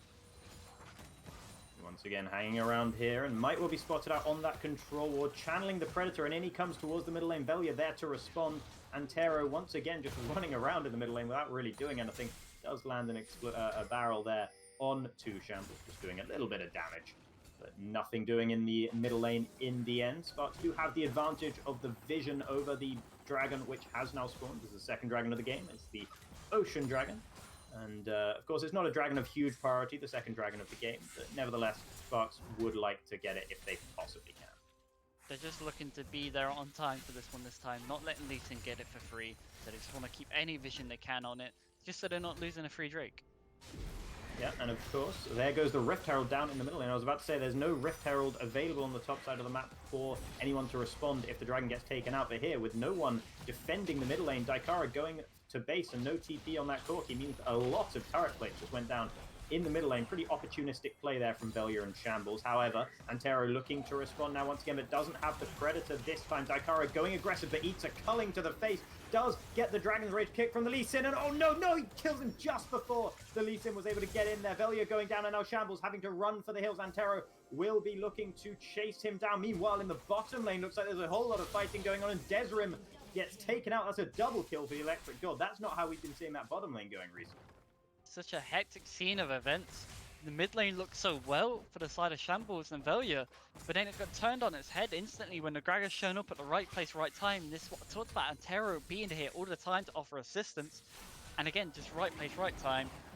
And then the fight on the bot lane. Electric God able to find the fight, what he needed the entire time to get himself back into the game. This is just actually such a good turnout for Split Raiders, but Sparx also came away with 2 kills too. We've got the replay. A replay of what happened here in the bottom lane. Quite how our expectations were quite so subverted there. Just managing to weave the Q from Braun there onto Desrim. That was really what got that fight going. And Bonakai did go down, but good response from Electric God to get the double. Definitely a good response. And just exactly what they needed, like we talked about. But there's some aggression onto that top side now. Nazgul once again going actually low here. That's quite surprising to see Finnick getting the advantage here. He does have the level advantage and just solo kills the highly rated Nazgul on the supposed lane bully. Lane bully is getting bullied, and Finnick does have that Bami Cinder, which is such a strong item in his patch, and you can never overlook how much damage this does, especially when you CC someone. That extra damage what comes through is so big for these tanks. Still impressive stuff from Finnick to be able to pick up the kill. Velia once again looking to gank. This time it's down towards the bottom lane though. TP coming in. That'll be from Finnick trying to respond. Will Desrim be taken down nice and early here? Velia just about able to do it and flashes away. Able to dodge away from Finnick. Going back in though to proc the Winter's Bite there on Finnick. Just going low enough. Yes, he will go down, and Lonely. No damage coming out of that. Yuumi will also go down. 3 kills for none in the bottom lane for Split Raiders, and that is something they desperately need. It definitely needed that, but there's a lot of commitment coming through there. Just a little bit of trading once again in the middle lane. Shambles has been very liberal with those cullings in general, just taking Daikara down to about 2/3 HP. So what I want to allude to is once TPing into that bot lane with no ultimate, it just doesn't provide much value, especially when Ashe and the Braum are in such a safe position just to kite you back. And right place, right time, Lee Sin able to jockey in and out of the damage, just proccing the stun where he needed to. Yeah, really great play from Velia on that gank in particular. Daikara once again getting taken low by Shambles. I feel like I've been saying that an awful lot this game so far. And Valkyrie away from the Lucian, and of course with the wave pushing against him, he's not going to be able to pick up those last 2 minions, and will just go back to base. Lucian does have this Blade of the Rune King right now. That's why he's looking so hard for this aggression, looking towards pressuring as much as he can. Now he's just trying to look towards getting that first tower, but Gragas is here to protect it. Yeah, once again, smart map movement from Antero to be in the right place at the right time, and Desram and Lonely actually roaming up as well from the bottom lane. And I think Shambles is aware of it though, and will just recall away from it. Meanwhile, Velia looking to finally do something up towards the top side of the map, which he's hardly been to, despite what the usual state of play for Split Raiders. Velia's hardly been on this side of them. Now he's just looking towards trying to bait this Ornn, trying to get Ornn to go aggressive like this. Ooh, did he wait too long though? Finnick looks like he's going to be able to get out of there in time. Nazgul putting a lot of damage in, but Finnick tries to turn it around, gets the Ignite down as well. The Petrifying Gaze stuns up Finnick, but not for long enough as the knock-up takes down the Cassiopeia, and Velia's in trouble as well. Will not be able to get a return kill because in comes Daikara with the package to pick up the second kill of the fight. And I can't sing Antero's praises enough this game. Right place, right time, all the time this game. Just knowing exactly where Velia is going to go, and just seems to be reading him so well this game. Meanwhile, back in the middle lane, business as usual, as Shambles is forcing Daikara to Valkyrie away from its potential engagement. But Daikara will be able to pick up all of the minions and keep the mid lane turret alive. So the ult's going to go down from the Yuumi, responded by the Braum as well. Just a trade of ultimates there in the bottom lane. Nothing, not really sure why that happened. I think it's just trying to dissuade any dive attempt happen. They might have been trading a little bit onto the Ezreal of Yuumi, and Yuumi got a little bit scared of the dive happening. Obviously, with Ashe having the Essence Reaver right now, she is a lot stronger. Once again, though, despite the fact that Shambles is able to win all of the trades with Daikara, it's Daikara pushing Shambles in. Velia, once again, roaming up to the middle lane, but isn't able to get a gank off on the Corki. Pretty hard champion to gank at the best of times, but with the exhaust and flash up as well. But no, actually, he's going to go down in the 1v1 to Shambles. All of this time, Daikara's been avoiding fights with Shambles. Suddenly, he decides he wants to take one, and it does, surprise, surprise, it doesn't go well for him. Not too much of a surprise with a bot coming out from Lucian. Even the extra MR there, just Lucian is just in such a strong point there to actually take that fight. Corki had his Trinity Force on base as well. That's the worst part about that. He had his Power Spike on base, but opted was taking a fight against this Lucian. Now Lucian gets ahead in this matchup. Yeah, I just really don't know what changed in Daikara's mind there that meant that he wanted to suddenly take the fight that he'd been studiously avoiding for the vast majority of the game. Desram will take Shambles a little bit low there with the True Shot Barrage, but Shambles more than safe enough in the middle lane. Meanwhile, though, the Dragon being taken down here by Split Raiders, and of course that is the first of the Cloud Dragons on this Cloud map, so Split Raiders starting their progress towards the Soul. So despite the fights looking better for Sparx overall this game, Split Raiders have had better objective control, and they seem to constantly be looking for them. Once again, the fights consistently popping off everywhere across the map. Antero with a beautiful ultimate, knocking Electric God back under the turret, and Bonakai will go down as well. That's 2 more kills for Sparx. The explosive cask just delivering Ashe on a plate to Corki there. Absolutely perfect. Corki is now 5-2-1. Nazgul once again might be in a little bit of trouble here, but good roots there will force Finnick away. And actually, Nazgul winning out in that trade. Meanwhile, though, the Rift Herald used in the bottom lane to take down the turret, and just as Shambles comes over the wall looking to take what appears to be a bit of a 1v2 here, the pause comes. He is on vision as well, so they will see him coming. And Antero's there. Antero is very big right now, and he's going to be backed up by Daikara, who's also very strong, who just picked up some kills recently. I don't think this is going to go well for Shambles right now. Yeah, I mean, it's a real what happened next sort of scenario here, but I can't see anything happening that doesn't involve Shambles just dying here. No real support anywhere nearby. Nazgul does have the TP available, but I'd be surprised if Nazgul wants to TP in for this one, though there are a couple of deep control wards there, well behind where Antero and Daikara are, so it could be something the Split Raiders are thinking about, but Velia's not terribly close by either. Definitely, the TP could be the saving grace towards that pink ward right next to him, but who knows? Like you said, it's what happens next situation. Someone play the JoJo music. Got the right colors on the screen and everything. But yeah, but also the fact that Shambles is heading down here means that Desrim and Lonely are going to be able to exert a little bit more pressure onto the mid lane outer as well. And with only Velia there to respond, not the best wave clear in the world on the Lee Sin. Not at all. And this Rift Herald is definitely going to get charged. Like, that's guaranteed. So there's going to be a lot of damage even put down onto this bot tower. And I talked about objectives. Now Sparx is looking towards taking control of any objectives they can, because they've already lost 2 dragons, they've lost 1 Rift Herald, they've got 1 for themselves. So they're looking towards getting objectives for themselves now. And while we have this pause time, that'd be a good idea just to look through the builds of the various competitors in this particular matchup. Is there anything that particularly surprises you? I'm noticing the Dark Seal on Antero, but given the way he's playing, that's not too... I think that's a pretty sensible pickup, to be honest. Yeah, there's not really many surprises here. It's just mainly standard builds coming out from a lot of the champions. You got Iceborne on Ezreal instead of Trinity Force, but it's not a surprise when you've got an Ashe and a Lucian, and even a Lee Sin on the opposite side. So you've got a lot of AD to deal with. So it's just Iceborne was just more efficient here.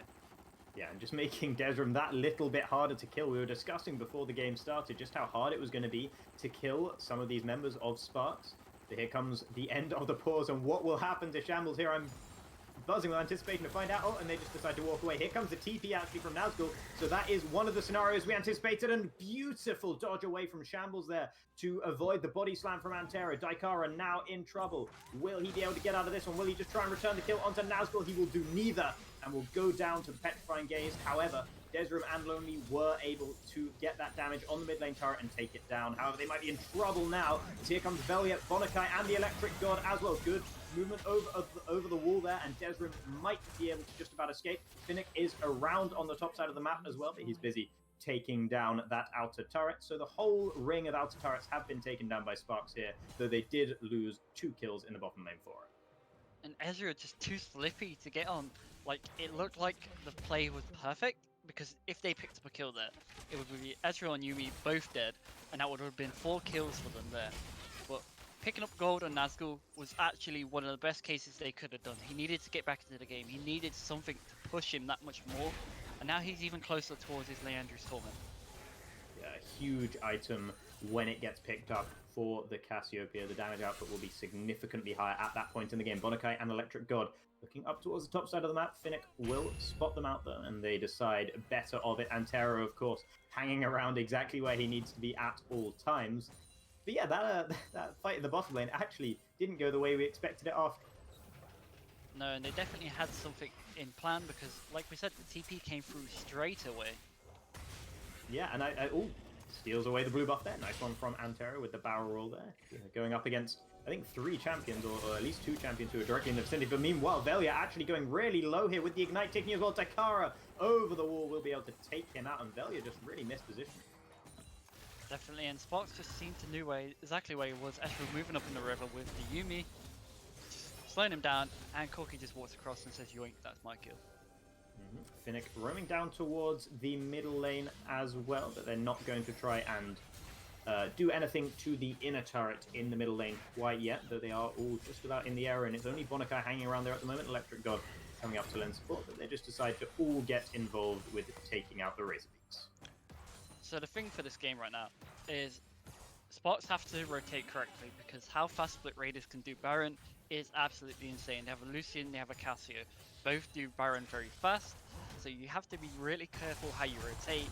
One misstep could be Baron. Yeah, and don't forget about the Ashe either. Not necessarily the fastest AD carry for taking down the Baron, but when you have 2 AD carries on your team, it certainly doesn't hurt.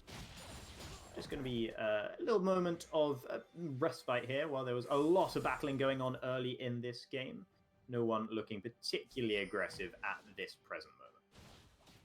So what we need to see for Split Raiders right now, we need to see another sweeper picked up here, because otherwise Sparx are going to be able to control Split Raiders jungle entirely, because you got less vision control, whereas the side of Sparx have 2 sweepers, so they're able to control more vision, keep their vision as high as possible, and that's been the story of this game so far. Sparx have had really good vision control.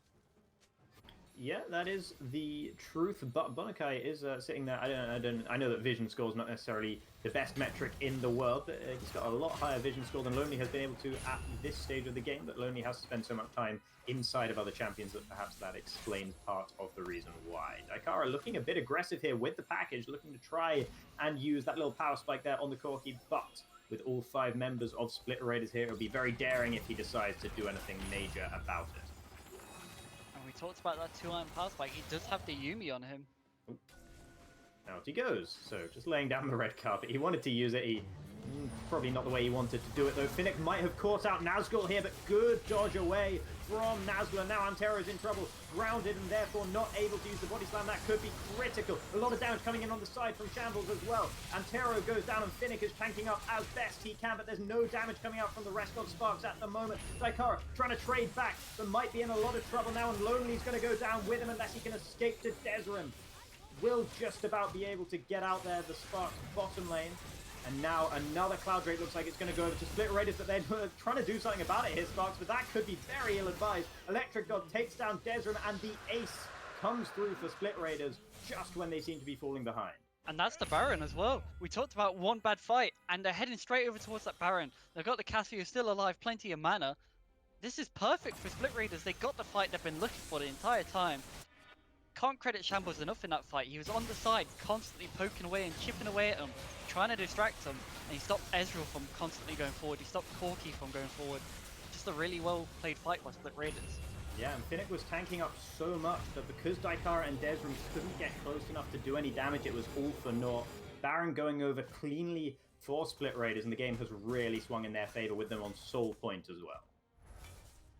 And you see the items being picked up now. You see more resistances being picked up. Lucian obviously has the Essence Reaver. You have Nazgul actually looking like he's building a Banshee here. Not a Banshee, Abyssal, sorry. Abyssal Mass to amplify her damage and the 1v1 potential into this Ornn to negate some of the damage from the Gragas and the Corki here, because there is a lot of magic damage on the side of Sparx. Yeah, and that Dark Seal, which I was praising Antero for picking up earlier, has descended to 0 stacks, so perhaps not doing quite so much work now as it was earlier. A couple of unreturned deaths recently for Antero, who has dropped off a little bit in performance compared to the early game. Definitely so, and even Braum is building a Gargoyles hit, and as soon as he hits that, he's going to be able to just be such a distraction in the front line. Just using the True Shot Barrage to clear out the wave in the middle lane. At the moment, Split Raiders aren't really showing any sort of cohesive plan of what to do with the Baron. They're trying to push in the bottom side of the map, and meanwhile Shambles going up towards the top side. So it might be a bit of a 1-3-1 setup for Split Raiders. They look to just steal away the blue buff for the time being, but they're not applying a whole lot of pressure despite the fact they have this Baron buff. You just see them slowly chip away because they don't need to rush anything right now.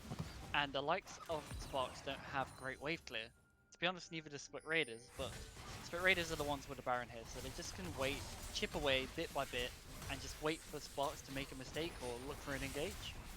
Yeah, Velia just hanging around here near to Finnick, thinking about a dive perhaps, but I wouldn't want to be diving that on anytime soon. Interesting if he decides to go for it. Not got a wave to go for now either. Finnick looking to engage onto Nazgul, and once again, the Sonic Wave going wide from Velia. That's been several this game alone. And this is what I mean, just chipping away bit by bit. They don't need to hard force, and Lee Sin's just there to pressure. Yeah, no, exactly. While it did miss, it really wasn't the most important thing. Just being there was enough. So good play in the end from Velia, as 2 turrets have now gone down, and 3 if you include the middle lane one. So all of the outer turrets on the whole map have now been taken down, and meanwhile Split Raiders are looking towards the mid lane in. Antero popping the Predator, and Split Raiders actually decide they don't want any of that. Velia going very low. A couple of crits coming through for Daikara there, but the Lee Sin will be able to escape. And meanwhile, all of that attempt, all the people brought down to the middle lane to try and force a kill there means that in the bot lane and in the top lane, Split Raiders are just able to keep applying the pressure. Exactly, they don't need to back away at all, knowing that they're putting all their resources in trying to get something mid. It looked like a good attempt, but Lee Sin able to just escape with his life because he's just such a slippery champion. It's hard to keep on top of, and they weren't able to chase him down.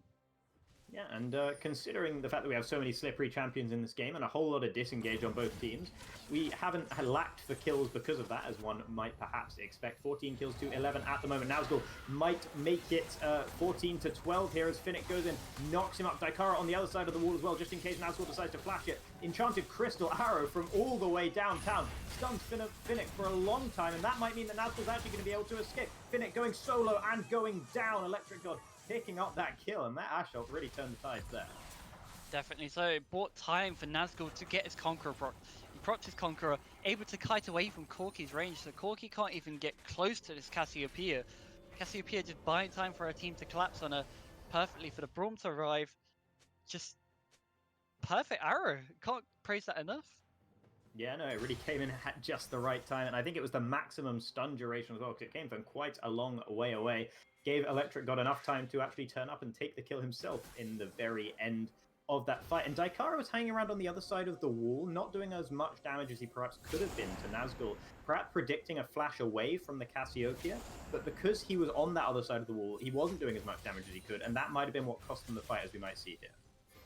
You see, just trying to chip away. He's kind of scared to jump over, but he's also zoned out by the miasma. And by the time he gets over the wall, it's too little too late. The arrow's already hit, the Conqueror's already procced, and they just chip away at the Zorn and finally take him down. And there is the soul as well for Split Raiders, uncontested. Sparx just going to be able to get a blue buff in response. That's not really a very good trade for them at all. So what looked like a really promising early game for Sparx is really going downhill now. And that is the scariest soul you ever want to play against when you're playing against the likes of Lee Sin, Cassiopeia, Ashe. There's just so many annoying champions on the side of Split Raiders. What you don't want to play against what have extra ultimate CDR. Yeah, we're going to be seeing quite a lot of Cullings this game, I think, from Chan. We've already seen quite a few, and he's already level 17. Daikara looking to engage on him, despite the fact there goes the exhaust, and there is one of the Cullings. Velia there to try and help Shambles out, but Shambles doesn't need all that much help as he takes down Daikara. Will go down in the end to Lonely of all people. Lonely getting that 1,000 gold shutdown. Sparx probably wanted that to go on to someone else, but they'll take the kill nevertheless. I think you're still happy with that trade if you're Split Raiders, because Lucian was out of position.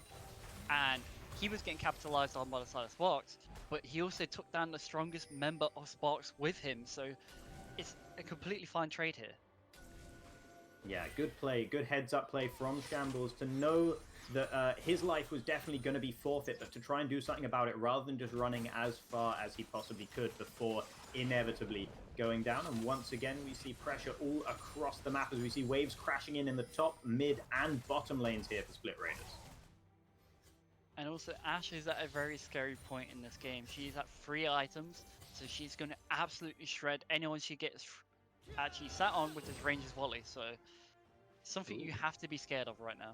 Yeah, and Sparx really unsure of what's going on the map at the moment. Desrim having to use the True Shot Barrage to try and scout out the Baron, see if Split Raiders were doing it. The Split Raiders were absolutely nowhere near. Just the lack of vision for Sparx really must be having them running pretty scared at the moment. And just knowing that you can't face check anyone on the side of Split Raiders right now because they have so much damage, forced to use that Ezreal ultimate.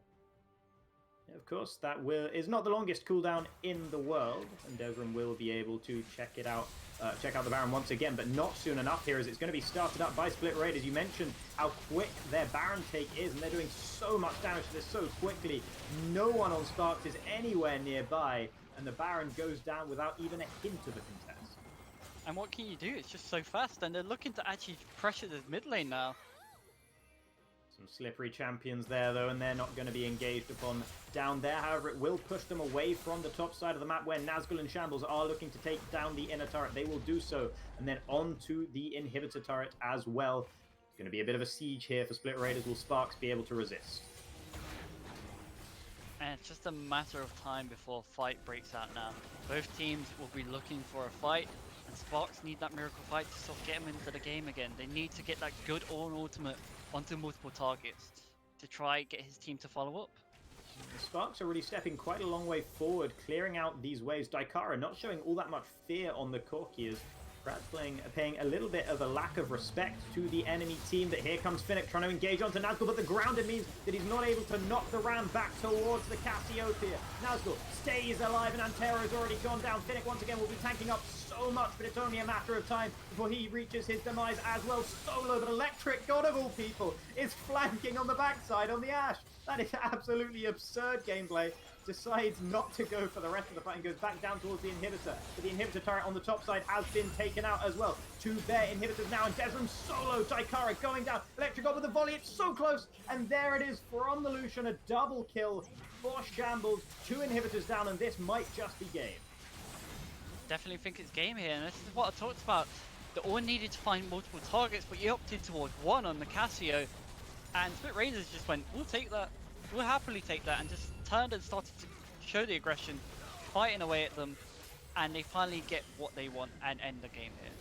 Split Raiders taking the win despite a shaky early game. Sparx really not able to capitalize. Lost a couple of crucial fights in the mid game and have gone down. And with that, Sparx are confirmed. They are locked in 4th place in the regular season standings. And because Split Raiders won, they can still theoretically get 1st place in the regular split. They can get 2nd or 3rd as well. But for them to get 1st, it's going to take a bit of a miracle. It's definitely going to take them a lot, but there's still obviously a big chance of them able to contest for it. They are in playoffs. We will actually have an interview with Electric God after this game as well, which will be joined by Kachka. So we've got that to look forward to. But Split Raiders are looking strong. Yeah, look at those damage charts there in front of you. You can see it was really a tale of 2 mid laners this game in terms of the damage. And ultimately, it was actually the Lucian of Shambles that was able to do more damage than the Corki of Daikari. Usually, you'd be expecting to see the Corki running away with that. It wasn't a surprise, to be honest, because you've seen how aggressive the Lucian was this entire game. Shambles was not scared of any fight. Even if Gragas was close by, he was constantly putting out so much damage this game. And just a really good recovery by the side of Split Raiders this game, because the early game did look bleak. Yeah, and solid performances all around. A lot of kills and a lot of deaths on a lot of people. Shambles and Electric God only with 2 deaths apiece, and actually no one, despite the chaos that was going on in that game, I'm surprised to see that no one on Split Raiders actually died more than 3 times in that one. So after the break, we will be joined by I forgot his name. Why have I gone blank? We'll be joined by Electric God with Kachka, and after that, we are going to have Black Lions versus Core Dynamic and everything to play for. So don't go anywhere.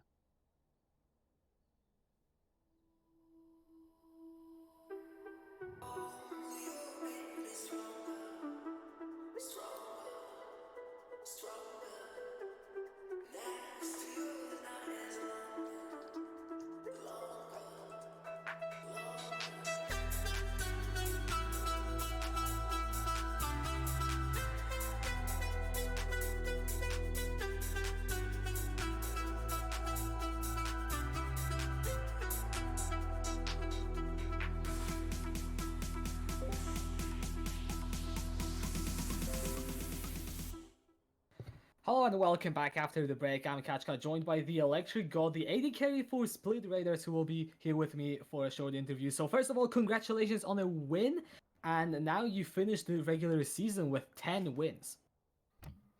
Yeah, the split was rough. I mean, the start was kind of bad. And then I guess the more we play, the more our synergy becomes better. Mm-hmm. And I think our draft is usually focused around top lane and just go and win from top lane. Right. And if you also Shambles, when you give him lead, he is like popping off 1v9 every single game. Yeah, like, I mean, I was going to ask you about that because, yeah, you say you like to draft around the top lane and play around the top lane, but this game very much was more around that mid lane and you yourself as well. But really, I mean, the question that I have for you and that I'm interested is, what exactly changed, like, mid-split? Because you used to be this team that just went 1-1 every week, and now 6 consecutive wins to finish off the regular season. Were there some major changes, or did it all just sort of click? Well, we just told our jungler to stop trolling. That's basically it. I mean, we can see he's usually just going full YOLO mode. He's like, yes, I'm the best, go. and just follow me and like that. And we told him like, can you like focus and play around team, and we will eventually win the games. Like it's not that hard. I mean, fair enough. That's an answer that definitely an interesting one. Also, what are really your thoughts going into playoffs? Because you're now on 10 wins. You are definitely locked in the top 3. The final placement will, of course, depend on how both Ubisoft and NSG do tomorrow. So what really, I mean, are your thoughts, hopes, maybe the biggest opponent that you're afraid of, and generally anything that you, like, have to say? Well, I think we are fine against whoever we play. Either against the 6th team if we finish third, or if we skip the next week. We are just focusing on ourselves and our gameplay. That's how we do. All right, well, thank you then for that answer. Thank you, of course, for your time for this interview, but I think that will be it for this, short post-game interview. So thank you very much for your time. No problem, man. And congratulations, of course, on the win. But now we'll throw it over to the short break before the last game of the day, which will be a playoff decider, so you definitely don't want to miss it. So stay tuned.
Hello and welcome back once again, everybody, to our fourth and final game of the day here for SQ1. And this is a very important game indeed. We have Core Dynamic up against Black Lions for the 6th and final spot in the playoffs. And it's all to play for here. And you got to think that Core Dynamic are coming into this with a lot of confidence. They beat Sparx earlier today, which Sparx actually didn't look too bad in this game not just long ago, because they had a really strong early game, but then eventually got outplayed by the likes of Split Raiders. So Core Dynamic will be coming into this with a lot of confidence. Absolutely, yeah. I guess we're about to find out as well whether it's just an off week for Sparx or whether that first game for Core Dynamic really was something special. But with everything on the line here, the winner of this game gets into playoffs. I'm pretty sure it's just as simple as that. So, everything to play for here, and gloves really will be off. And Black Lions have a lot to prove because they came off a loss, but they didn't come off a loss to a bad team. They came off a loss to Split Raiders, who are looking like one of the stronger teams in this league, possibly top 3 team. So they didn't come against a bad opponent, so they've definitely got all to play for here. And they need to prove themselves against Core Dynamic right now to have a shot in getting anywhere in playoffs. Yeah, and thinking back to that Split Raiders versus Black Lions match earlier today, that was our second game of the day. And it was an interesting matchup, but there was a lot of kills going back and forth. It was very even in terms of kills for a lot of the game, but Split Raiders always kind of seemed in control of it. And they played a really messy game, I think, in that one, Split Raiders, but Black Lions never really seemed quite able to punish them. So there did seem to be a little something lacking from the Black Lions game in that matchup in particular. But we'll have to see whether they've either learned from that for this game or whether they should be able to make it work against perhaps a slightly weaker opposition. So what I want to see here from Black Lions, I want to see that Wukong ban ASAP, because Core Dynamic is the team that's got a hold of Wukong more than everyone else. And even in losses, they've shown how strong that champion is. So you finally need to see that champion banned away from them because it's such a viable flex pick and he is so strong right now. Yeah, absolutely. I think Wukong definitely a very, very sensible early ban. Is there anything else in particular you'd like to see taken away by either of these teams going into the pick ban phase? Possibly Ornn, because both teams have looked stronger when they're not playing Ornn. And that's weird to say because Ornn's such a strong champion, but both teams just seem to show more brilliance from them sides when they're not playing champions like Ornn, when they're playing stuff more aggressive, when they're just going caution to the wind. So that's what I want to see. I just want to see hyper aggression from both teams. Yeah, well, I think we all want to see hyper aggression from both teams. That's definitely something I would be enjoying. And we saw plenty of aggression in our last game as well from both teams. And in fact, all the games today, there have been quite a lot of kills going back and forth in the early game. So hopefully we can continue that trend for this one as well. But thinking back to the Core Dynamic versus Sparx game, I was just thinking, trying to work out what exactly it was about that game that meant that Core Dynamics were able to take the win against Sparx. It did seem a bit like Sparx were just slightly disrespecting their opponents with the sort of champions they were picking, particularly with things like the Katarina. It seemed like a bit of a comp that was just expected to win lane, win game, perhaps? Yeah, seems so. But enough about Sparx now, because this game, like we said, all to play for, everything on the line. Core Dynamic coming in with so much confidence, like you heard in the interview from Bonakai.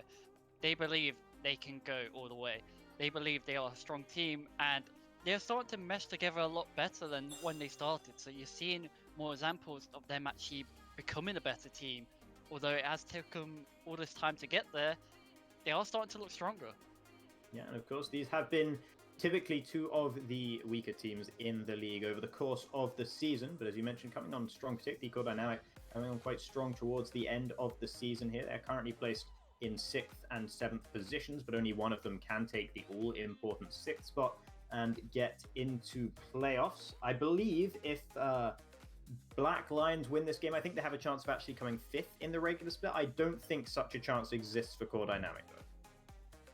No, not at all. And I did realize I just went full Pepega, and I'm probably getting flamed in chat, and probably by Kachka. I meant Meki when I said Bonakai. Meki was the one that did the interview with me and had the confidence coming into this game. And he has been a star player for the likes of Core Dynamic, and I wanted to pinpoint him because he's always right place, right time. He's never always sticking to the lane, And you see too many supports what don't roam, and he's one of the examples who always likes to move out of lane, always assist his jungler to sort of secure these objectives, get the sort of crabs, and enable the jungler to be more aggressive. Yeah, no, you're right. Actually, in our last game, for instance, there wasn't a whole lot of roaming going on by the supports, particularly on their own. So yeah, it's something if you have a support who's able to roam at the right times and knows how and when to apply pressure into different parts of the map, that can really be a big bonus when other teams don't necessarily have that tool available to themselves. And also, when we mentioned bans, I just realized another one we glossed over. Varte is a very strong Nunu player, and it's not a champion you enjoy to play against, especially when they're so good at that champion. I'm not going to be surprised if we see Nunu taken away here. Okay, and that'd be, I think, pretty reasonable to see. I believe Varte did play Nunu in the game earlier today that they came out victorious. So yeah, no, it wouldn't be surprising to see that one removed. We're just waiting on the lobby to be finished set up so we can get into Champ Select. So we shouldn't be too much longer till we get into the game now. Yeah, it's just building that little extra bit more tension, that little bit extra more excitement for what is a absolutely critical match here right at the end of the season. Of course, 4 more games tomorrow, and then that will be it for the regular season. So make sure you tune in for those as well to see exactly where everyone gets placed in terms of their seedings and seeing what's how everyone's going to be looking in terms of matchups going into the playoffs. But here we are finally into the Champ Select lobby itself, and what will be the first ban here from Core Dynamic. And you see in both corners, both teams 4 and 9.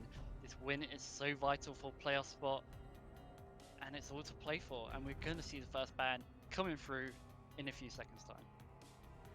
How are you really making us wait that little extra bit longer here? What will it be? It'll be nothing. Okay, Towie not banning anything.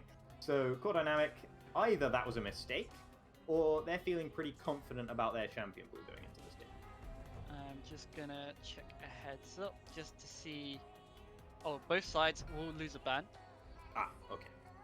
So Black Lions were given a little bit more time to prepare since they didn't know what side they were. So both teams lost a ban, and they weren't in the lobby before 5 minutes. So that's the reason behind that, and that's the reason we will run down the timer for those two.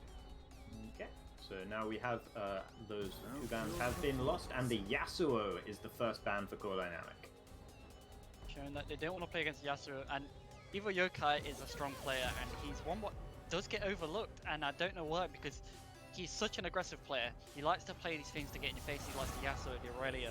He likes champions like this to just constantly show aggression, and it's sort of the Black Lions playstyle. If Yokai gets ahead, he's able to control a lot of this game. And there are the 2 bans you were mentioning. Black Lions going for both of them. That's Nunu and Wukong.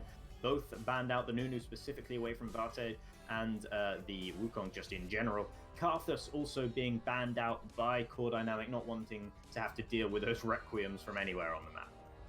So could we see something spicy?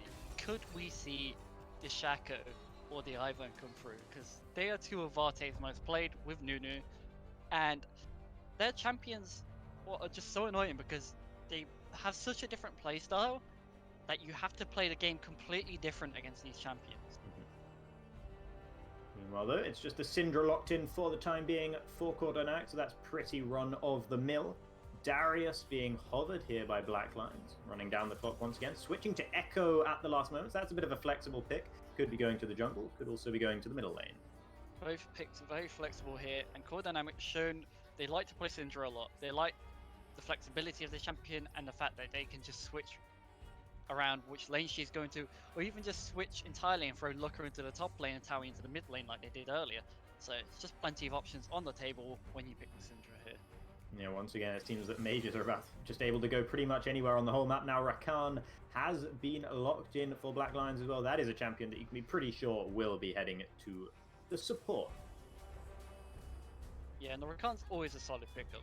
It's just constant and reliable. It does everything you want from a support. He's got good engage, good peel, can just be anywhere he needs to be. He's very good at roaming. So I'd definitely like to see him moving out of lane, not sticking to lane as much and getting around the map. And I mentioned it earlier, and we get the Ivern. Yeah, very unorthodox, of course, but Vate somewhat known for that Ivern pick, the Tree Man in the jungle, and Xayah going along with it. So that's interesting because that removes an element of the flexibility here for Cordon. We know where the Ivern's going to go, and we're pretty sure we know where the Xayah is going to go as well. So that might have been one or two things. One, it's either you want to take the Xayah away from the Xayah Rakan combo, or two, you just didn't have an option towards countering it. So you opted towards the Xayah just to take it away from them. Because there is things you can play against it. You can play, still the Kaiser Nautilus is a very good option. And even if you do play the likes of Galio bot lane into Rakan itself is absolutely absurd. Kled being the first ban of the second rotation here for Black Lions, and Akali locked in for them as well. So that's a little bit of an interesting pickup. Pretty high damage at the moment, looking with the Echo and the Akali. We'll have to see whether they elect to pick up some tankiness towards the very end of this draft. So that could have been a little hint towards us. That could be a hint that Akali might even go towards top lane, just getting rid of Kled, because he is an obnoxious champion, he is hard to deal with. And again, it's one of the ones like Ivern, it's just an unorthodox playstyle, really hard to play against. So just getting rid of him and also getting rid of the Ornn.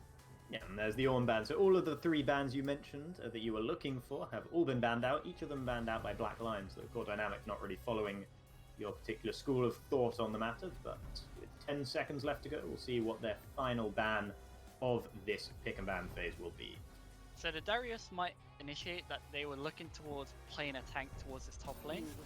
Obviously there's still many options on this table, but it might have gave us a hint that they're looking towards playing a tank here. Okay, and the Kaiser, the final ban here from the side of Core Dynamics. Will we see our second Ashe in 2 games? Just hovering it, going through all of the AD carries now. Returning to Ashe though. What will Sena pick up here for Black Lions? 5 seconds left to go. And it is the Ashe that she's going to lock in. Ashe is a really solid pick here, really good into Xayah, especially early game. You're able to bully her in lane, pressure her down with your range and your volley. Ashe is just always consistent, always does what you want on the tin. And we've seen a good example of Ashe last game. She got behind, still came back very soon. It didn't take her long to get back in the game. Yeah, it was a great performance from Electric God, but being on Ashe definitely helped him out in that game. Morgana, though, interesting pickup for Core Dynamic. That's one weakness of Ashe's. You've not really got anywhere to go if the Morgana aims the Dark Binding straight at you. Very true, and Morgana was an OG counter towards Rakan. You always used to see it picked, but it's not unplayable. If you're Rakan, you can do things to obviously bait the spell shield first, and then just jump on the other target. So there is options in this lane, but it is hard pick to play against.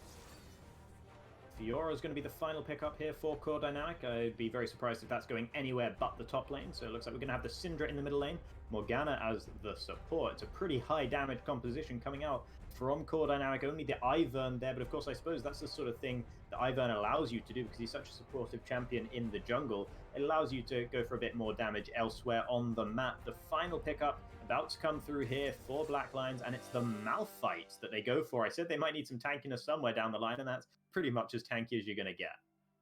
They've got so many good options for engage on the side of Black Lions. I do like their team comp better than Core Dynamics currently, because just so much freedom for engage. You've got Rakan, you've got Ashe, you've got Malphite.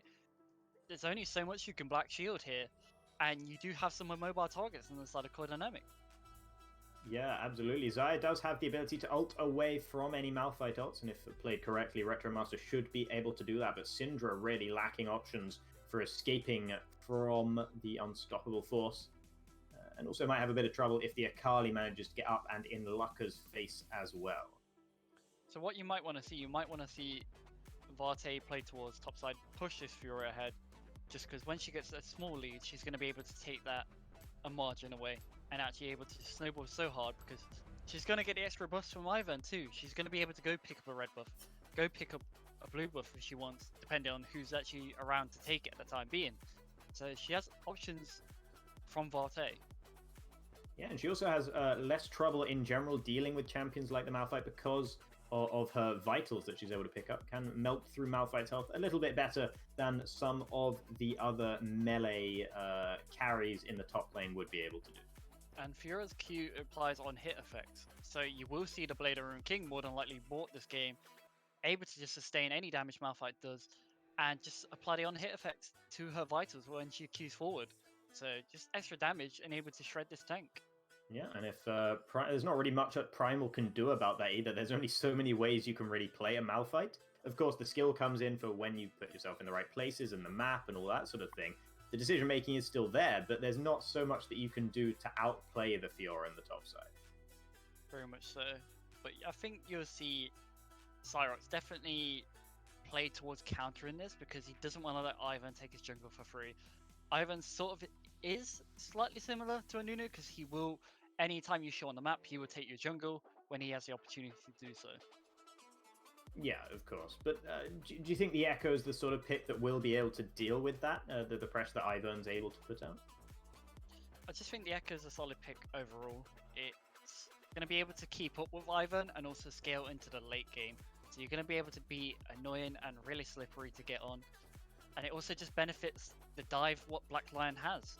Black Lions have so much dive to actually back up this Akali. And I talked about Evil Yokai playing on these aggressive early game champions. This one not so much early game, but mid game she'll be able to come online, be able to be such a backline threat. So Yokai is on the type of champion what he wants to be on. Yeah, yeah, you say, and definitely not an early game champion in terms of pre-level 6 in the lane against Syndra. That's probably going to be a bit of a tough time for Evil Yokai. But once that's been survived, and assuming that Evil Yokai does manage to survive it, or maybe even gets a little bit of help from Sparx, because you've got to imagine that Syndra will be pushing in quite a lot, that's when the Akali really can start to make some hay. So we just got 30 seconds before we get into this game, and to be honest, like we said, I think we're going to get a hectic game. I think we're going to get so much aggression come out of this game, and we have aggressive champions all over the board, so we're exactly going to get that, pretty much. Yeah, aggression in the bot lane, do you think? How do you reckon this matchup's going to go just in the first few levels of the game? I'm going to say it's hard to say, because, like, I was wrong before about the Ashe Braum, when they were the ones getting pushed in and punished early, but I'm going to go with my gut and say Black Lion should be the one pushing them in early, should be the ones creating the pressure, especially with Ashe, Rakan, with Morgana's cooldowns especially being so low early, and Xayah doesn't really have a great level 1. Right, yeah, of course. But, I mean, to be fair to you, though, that was a pretty inexplicable mistake that Electric God made right in the very first few levels of that game that really changed the way that lane was going to go. So if he hadn't decided to roam up the river on his own, it probably wouldn't have been quite so bad for him. So I don't think you were necessarily wrong on that call either. I also think we might see some cleanses come out this game, because we have the Ashe ult to definitely consider this game. I know you do have a Morgana, but there's still many threats on the team what can be really annoying, especially even the Echo stun. Yeah, true. So would you be expecting to see that picked up in the middle lane, do you think? I would hope so, because I think Syndra is going to be heavily focused this game. You're going to see a lot of pressure put down onto her, and rightfully so, because like I said, if Akali gets ahead, that is so much backline threat you have to deal with and you have to kite back for, that it's just going to open up the rest of their team to do damage or CC you or move forward. Absolutely, and we are just getting into the game now, and hopefully we won't have a pause on entry like we did last time, and once we're able to get in, we'll be able to see just what's going to happen in this game. And once again, just in case anyone started watching recently, before the very start of this pick ban phase, just want to reassert the fact that this game is absolutely critical for both of these teams. The winner of this game will proceed to the playoff stage of the tournament, and the loser will be going home with nothing. So they are really fighting for survival in this game, and that's something we're going to have to bear in mind throughout the whole match. Definitely so. We've mentioned it many times, just all to play for. You're going to see so much come out this game because both teams want this. And you've seen how much Core Dynamic wanted this earlier with their win. Black Lions obviously tried taking it towards Split Raiders. They really, really want this, both teams. Ooh. Okay, so I just want to point out that both teams have had an on-the-way ping to the top lane here. And here we go. So 5 members of each team pretty much on a collision course with one another towards the top side of the map. And this is going to be spicy if this interaction actually happens, because both teams want this. What are they going to do with it here? Which way will Core Dynamic go? Because that really could make a huge difference here. It looks like Black Lions have predicted Core Dynamic's play. Here comes the parallel convergence. It's going to be such a large knockup. Already one going down. Malphite picking up the first blood. Towie going oh so low as well. And one more auto from Sena will make it 2 kills in favor of Black Lions. Core Dynamic read like a book.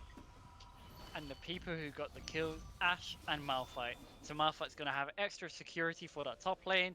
Ashe is going to get even more dominance in that bot lane. They might not... Never mind. They do have time to back. So they're actually going to come back to the lane with extra items. You see the Dark Seal on top lane. And Ashe is just going for extra security with health potion and a pink ward. That's a lot of restraint from Sena to be willing to pick up a pink ward and an extra potion with that money rather than something a little bit more aggressive. But that's probably a good thing for Sena. Don't think, as you said, it's probably going to be Sena and Law who have the advantage in that bottom lane regardless of that item. So it probably wouldn't make all that much of a difference. Both junglers going to be starting the top side of the map this time around. Of course, Ivern needing no help. While Primal does have to go in and help Cyrox a little bit, and I think Core Dynamic will be aware of the fact that Cyrox will be starting on the top side. And I think also Black Lions know that Varte's starting on blue, because you have to start on the opposite side of Ivern, otherwise Ivern's going to walk across, take your buff, and go get his other one as well for free. Yeah, and he has not tried to do that. He has just passed to his own bottom side of the jungle, so evidently he was aware that Cyrox was present on the other side. I also like that Malphite has opted towards the Comet here, because you don't want to get in a slugfest with Fiora, especially later on towards the game, so you're just going to be able to poke away at her, chip away with the Comet as much as you can, with as much as poke as you can. So he's going to max Q in this matchup as well. Yeah, and you can see the wave being pushed in pretty hard there on the top side of the map already. Evil Yokai being allowed to step surprisingly far forward in this matchup with Laka. I suppose Laka just doesn't want to push in too hard and leave himself susceptible to ganks, but it's a little bit surprising, I think. So, a small simple trick you'll see with like melee / range champions into Syndra.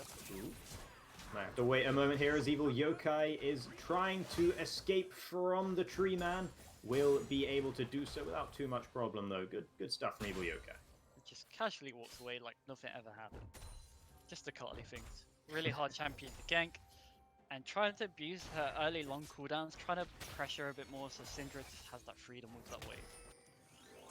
Absolutely. Might be a little bit of a battle going down here between the junglers. Varte getting the smite through though and will secure that Scuttle Crab. Meanwhile, on the bottom side of the map, Law with a double knock-up there, but actually the root comes through onto Sena. Sena taking Meki quite low there though, but here come both of the junglers, Varte and a mid laner to boot. Laka heading down towards the bottom side, but Law has been rooted here by the Morgana, and Varte will take the kill with the auto on the Ivern. So a good response to Core Dynamic there, making it 2 kills to 1.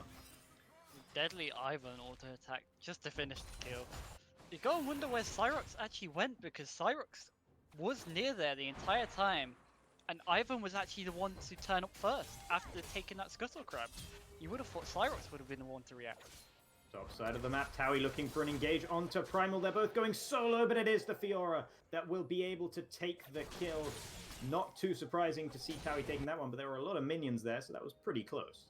So we also had a kill go on in mid lane at the same point. Akali got a solo kill onto the Syndra. Oof. So two of the champions you don't want getting kills in their matchup just got kills. Fiora got a kill and Akali got a kill. Yeah, and Evil Yokai picking up an early solo kill on the mid lane really is very good for his early game, already up to level 5 now. Cyrox actually struggling in this battle with Varte. Ivern taking the Echo so low. The TP having to come out here by Towie. And that is going to secure Core Dynamic that particular Scuttle Crab. And Cyrox just having to back away with his tail between his legs. So here's a solo kill right now. Akali landed her E, able to show the aggression going forward, dodging nearly every one of Syndra's skill shots. Syndra just flashed away too little too late. Akali already had the damage off. Yeah, lovely footwork there from Evil Yokai in the middle lane, dodging all of that damage coming out of Laka, and that just feels really bad when you're the Syndra and you've just missed everything pretty much there and going down to boot. However, Laka doesn't seem to have been too dissuaded or disheartened by that, as he does push Evil Yokai into his turret. So this is what I talked about with Evil Yokai. He is overlooked as a player. People always seem to underestimate him. When he is this aggressive player, he likes to make these plays, and this seems to happen a lot. Evil Yokai does find a lot of solo kills in this mid lane if you underestimate him.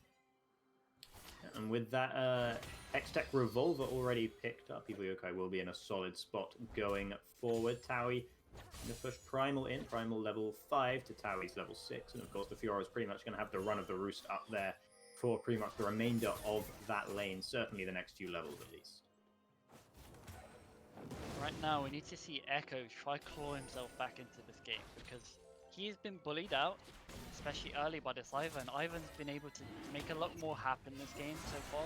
So Echo needs to try claw back as much of the lead as he can. Black Lions showing that they want to take this dragon down nice and early on in the game. 6 minutes 20 on the clock, and they will be able to secure that. Uncontested, as Vate is on the top side of the map, just clearing out his jungle in the usual Ivern way. So you definitely want that dragon on the side of Black Lion, just some free resistances, especially helping Malphite up in the top lane, who's looking towards building that Bramble Vest to stop any healing coming through from this Fiora.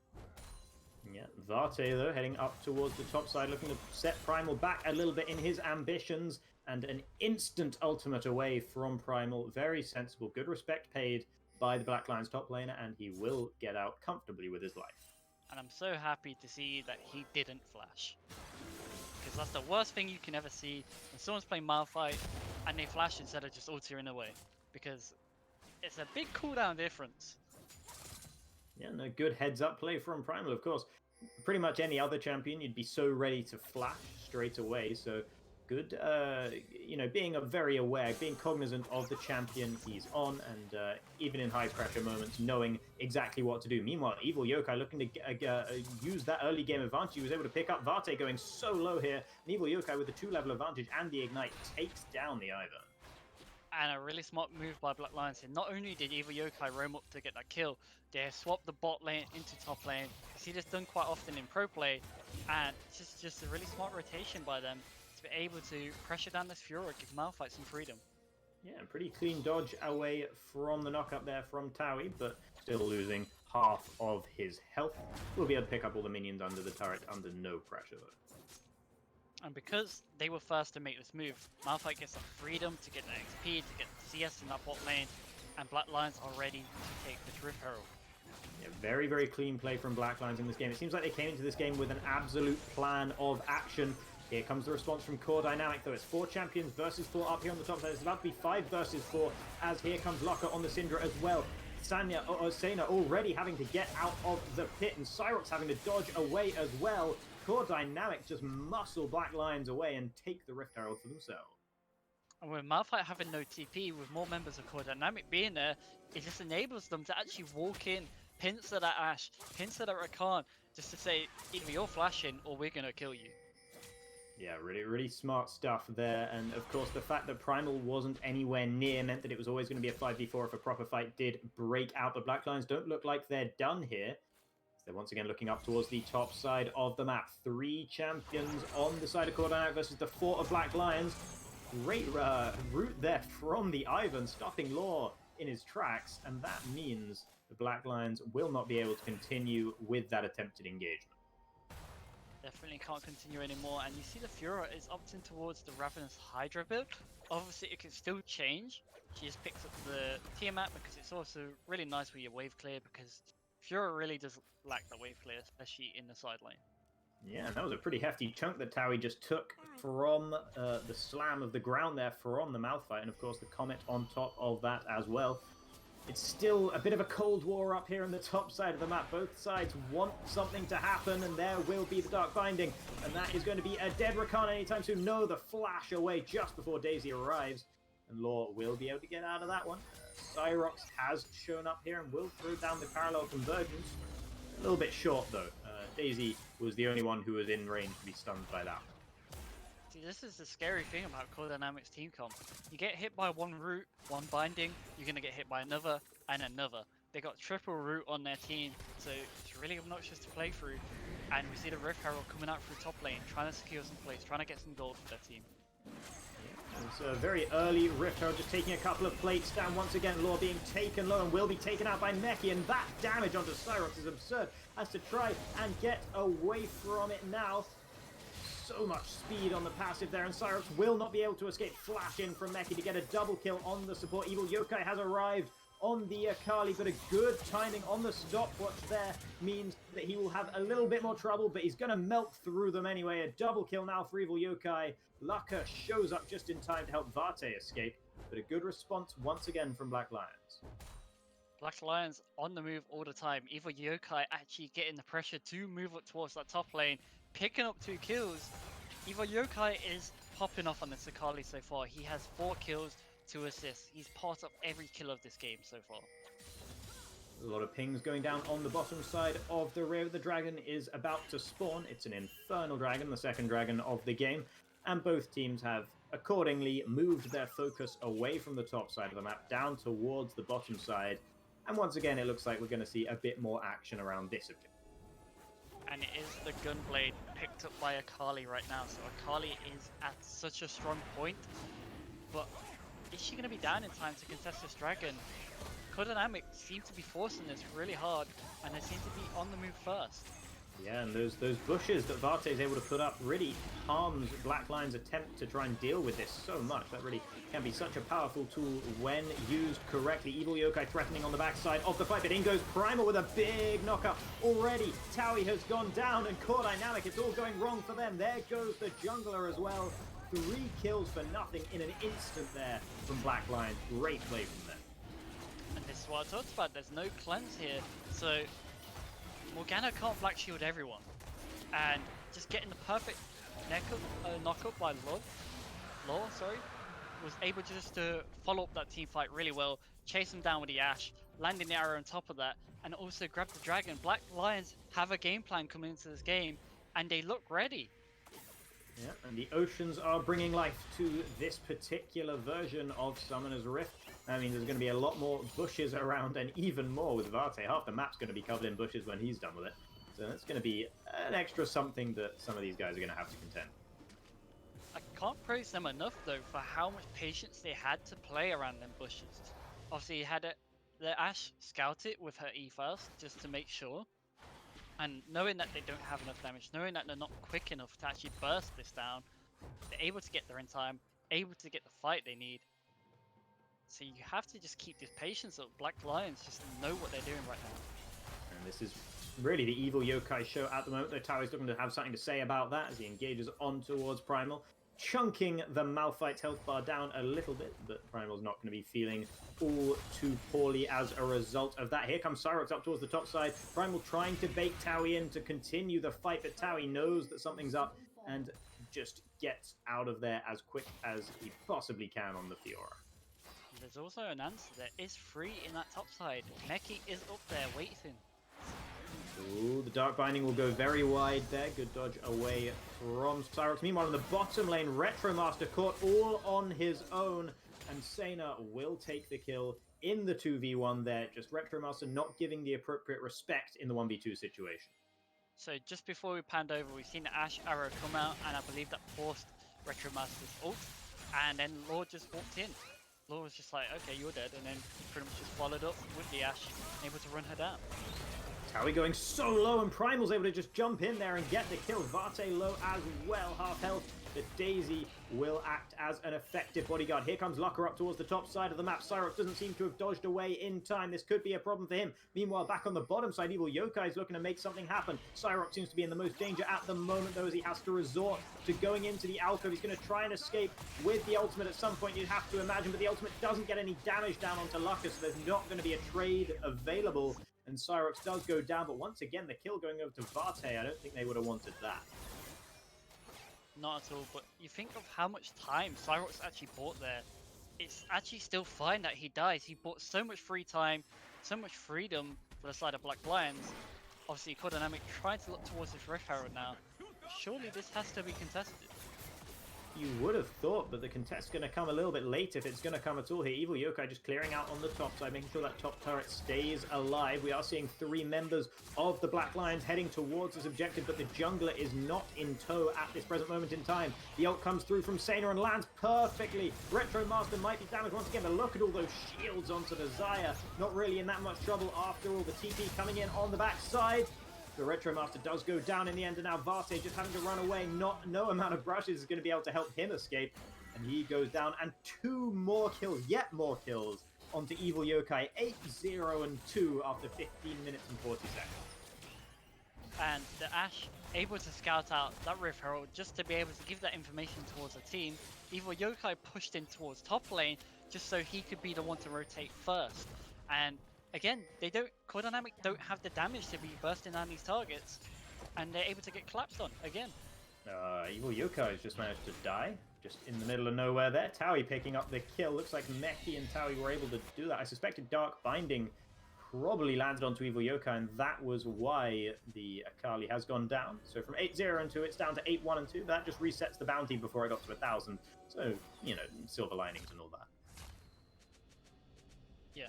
So we're going to get a replay of that come up very soon, and we just see the aggression here because Evil Yokai knows he's stronger. So he knows he can take this fight, so he's looking towards this fight, getting the parry back onto him, but he's actually losing this fight so hard. Morgana shows up in the right time, exhausting the Akali, and that's just such an important pickup because the person who got this was Fiora. The person who could probably rescue this game is Fiora. So, perfect case scenario for Core Dynamic. Yeah, and I was mistaken on both counts there, as Primal has to flash away from Luck and not opting to use the ultimate that time. So while it was good in the early game when Primal ulted away, this time electing to use the flash instead. And I would love to get to my point, but here comes even more fighting on the bottom side of the map. Taui able to avoid the stun there from the parallel convergence and trying to take Evil Yokai down, but going solo and going down as well. Now Varte in the middle of nowhere dies for the 5th time in this game, and once again, of course, it's Evil Yokai who picks up both of the kills. And it took them so much to actually kill Taui there. They needed so many resources to actually shut him down. It just shows this Fiora can be very scary when she hits her second item, but it's going to be a stage of when she can get to the second item. Because right now, Carly's even got the Forbidden Book, aka Morello. You can hear LS screaming right now, but Akali is very strong right now. Yeah, and you can see the corpse of Primal there on the top side of the map as well. The Malphite did go down to Lucca up here on the top side, I do believe. We might get a replay of that at some point. So I'm not entirely sure how exactly that happened, because it all went on while there was another fight going down on the bottom side. A lot of chaos once again in this early game, just like all the other games we've seen today. And the gold isn't even too much apart. It's only a 2k gold difference. So it's not even too much difference. Both teams have a tower apiece. This game is still all to play for, despite Black Lions having most of the gold all on Akali, to be honest. Yeah, I mean, to be honest, considering it's only a 2k gold lead, I wouldn't be surprised if almost everyone else on Black Lions actually has a gold deficit to their counterpart or something like that. Surely so much of that gold has got to be in Akali's pocket. And there we go, seeing it a 2,000 gold advantage on the Akali alone, and the rest of the champions pretty even. Other than the top lane, the Fiora has a pretty hefty lead, starting to build it more and more. And like I said, Fiora can rescue this game, but they need to get towards that stage without dropping too many kills or dropping too much gold to Black Lions. And while the gold is not looking so bad for Core Dynamic, Black Lions are on 3 dragons already. They're on Soul Point, only 19 minutes into this game, and it's only 3 minutes and 35 seconds until the next dragon arrives. And the Ocean Soul's a pretty powerful one as well. So Black Lions will be feeling pretty good about that, and that's something you've got to keep in the back of your mind as well when considering the gold advantage. So if you ever played against Ocean Soul Akali, you will understand how obnoxious that is, because as soon as Akali gets in Shroud, you could have chunked her to 10%. She will come back out of Shroud, nearly full HP, and then she hits you with one Shuriken, gains her full HP from Hextech. So that is really scary to deal with, and it is so obnoxious to play against. So this dragon has to be all to play for. Core Dynamic looking to take advantage of the fact that Evil Yokai and Sparx were on the top side of the map, but they're not quite able to take down the mid lane outer turret there. Law and Sena able to do enough to keep that one alive.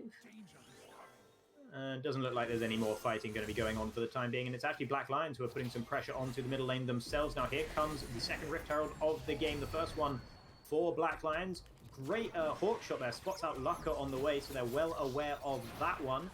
Not going to be able to take down the turrets either this time. Both the turrets in the middle lane going so low, but neither of them quite getting knocked down. Knowing how much that mid lane turret matters as well, trying to crack open that outer turret so they can open up this map, and that's exactly what they need to do. It's not much till it'll go down now, but they're going to put a lot of resources into stopping this. Evil Yokai pushing up really far on the top side of the map, forcing the response from Lucka. Lucka really, I mean, probably the best person, well, maybe the best person to respond. Maybe you want Towie responding to that, but you want Towie to apply pressure on the other side of the map. But really, if you look at this, Primal's just able to hold his own here in what is now the bottom lane of the map. Yeah, Primal's just relaxing right now, just showing a bit of respect, not walking up too much, but knows that he can just sit fine in this matchup and not actually lose much, because he's got so much magic damage, especially coming through with the Bramble and the Bami Cinder, so obviously the anti-healing on top of that too. He's able to negate Fiora for now. Yeah, so I mean, while Towie ought to be the shining light here for Core Dynamic, it's just being completely negated, as you said, by Primal. So that really doesn't look so good for Core Dynamic, as their middle lane turret also goes down. And that's exactly what they needed. They needed to open up this mid lane turret, but they're looking to try and get an answer, but I don't think they'll get it in time. Zay's pushing in mid lane, but will not get that in time. His Black Lions are here, back in time for it. Good response. Once again, it's the bottom lane of the Black Lions who have been holding the fort in the middle lane, or the champions that start the game in the bottom lane are now holding the fort in the middle lane, as there seems to be a slightly peculiar bush there by the Dragon Pit. A couple of those, in fact, all of these bushes are looking a little bit thinner than usual. Definitely so. It just looks like a visual bug because they're not coming through. Yokai rooted up there, but with the Shroud in absolutely zero danger, even thinking about sticking around trying to take that control ward out, but sensibly dashes away over the wall. No engagement to this fight quite yet, but with Daisy up and about, Black Lions might look and try to melt through that particular golem before the fight itself actually starts. And it's only 20 seconds towards that dragon, and that's all to play for right now. Yeah, Black Lions really want this dragon, but they also want to keep their mid lane up as best they can. Here comes the engage, but Law not able to get as much of an engage as they would have liked, and Primal rooted up as well. Towie on the backside of the fight is going so low, though. That's really bad news for Core Dynamics. Lucka has managed to take down Primal, but here comes Evil Yokai, stunned up, stun locked, but just about able to get into the Shroud in time. Takes down the Syndra as well. Lucka going down, and it's only Meki and the Ivern of Varte left alive. That's very little damage remaining for Core Dynamic, and they're going to have to concede the Ocean Soul to Black Lions, and that is huge. And Yokai even looking to chase down Varte here. Knowing that if he chases Varte, if he gets the kill here, that just secures Baron for them.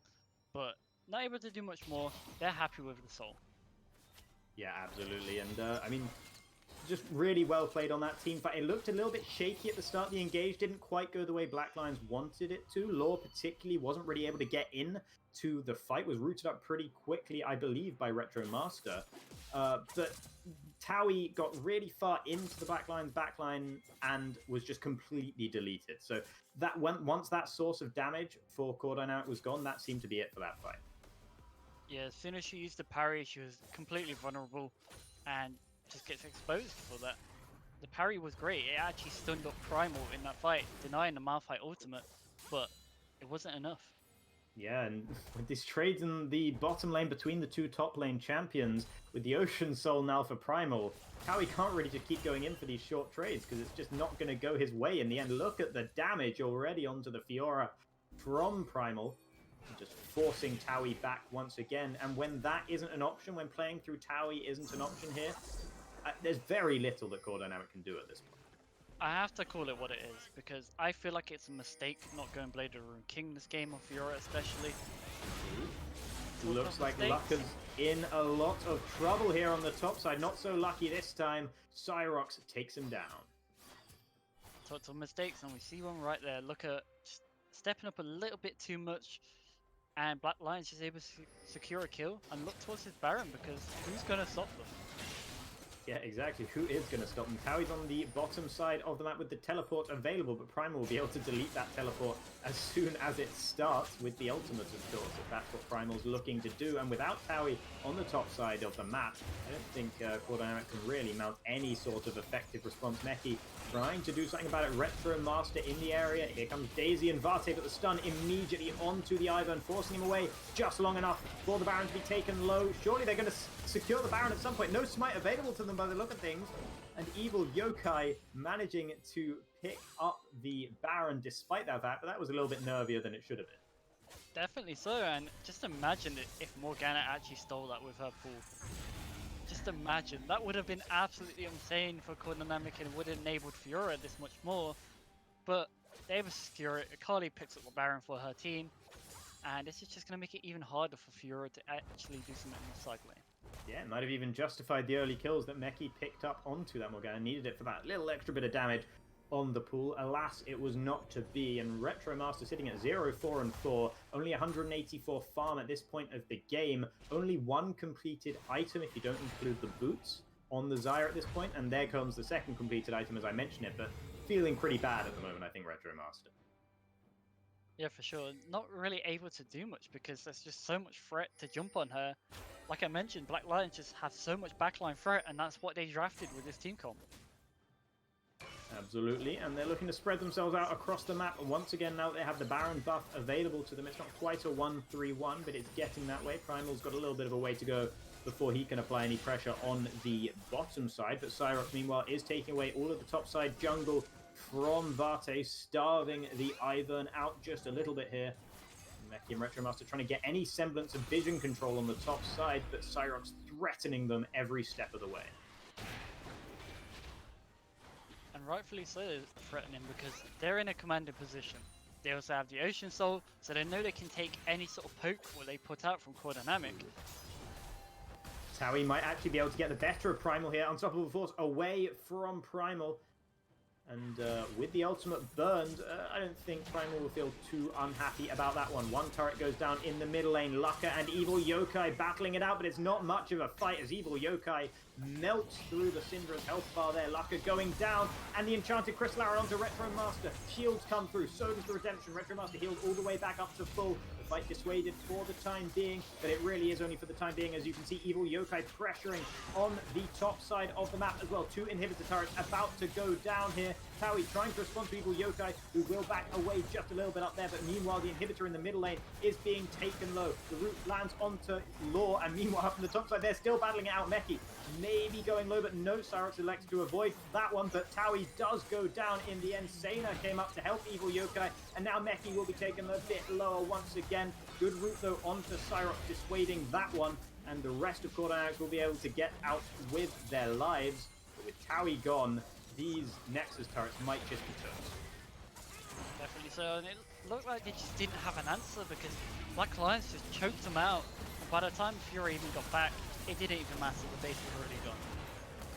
One last chance here for Core Dynamics to try and defend their space in the playoffs here. There's very, very little they can do. They've lost so much of an advantage here. The root's coming through, but the Nexus is open, and I think Black Lions are going to be able to take the win in this game. Lucka getting one final kill, but it's not enough. Core Dynamics out, and Black Lions into the playoffs. Really crucial win for them, and they definitely looked strong doing so. They had a game plan. They knew what they wanted to play with their comp, and mainly it was just the Evil Yokai show, but they supported him. They was constantly there and always provided vision so he could go as aggressive as he wanted to.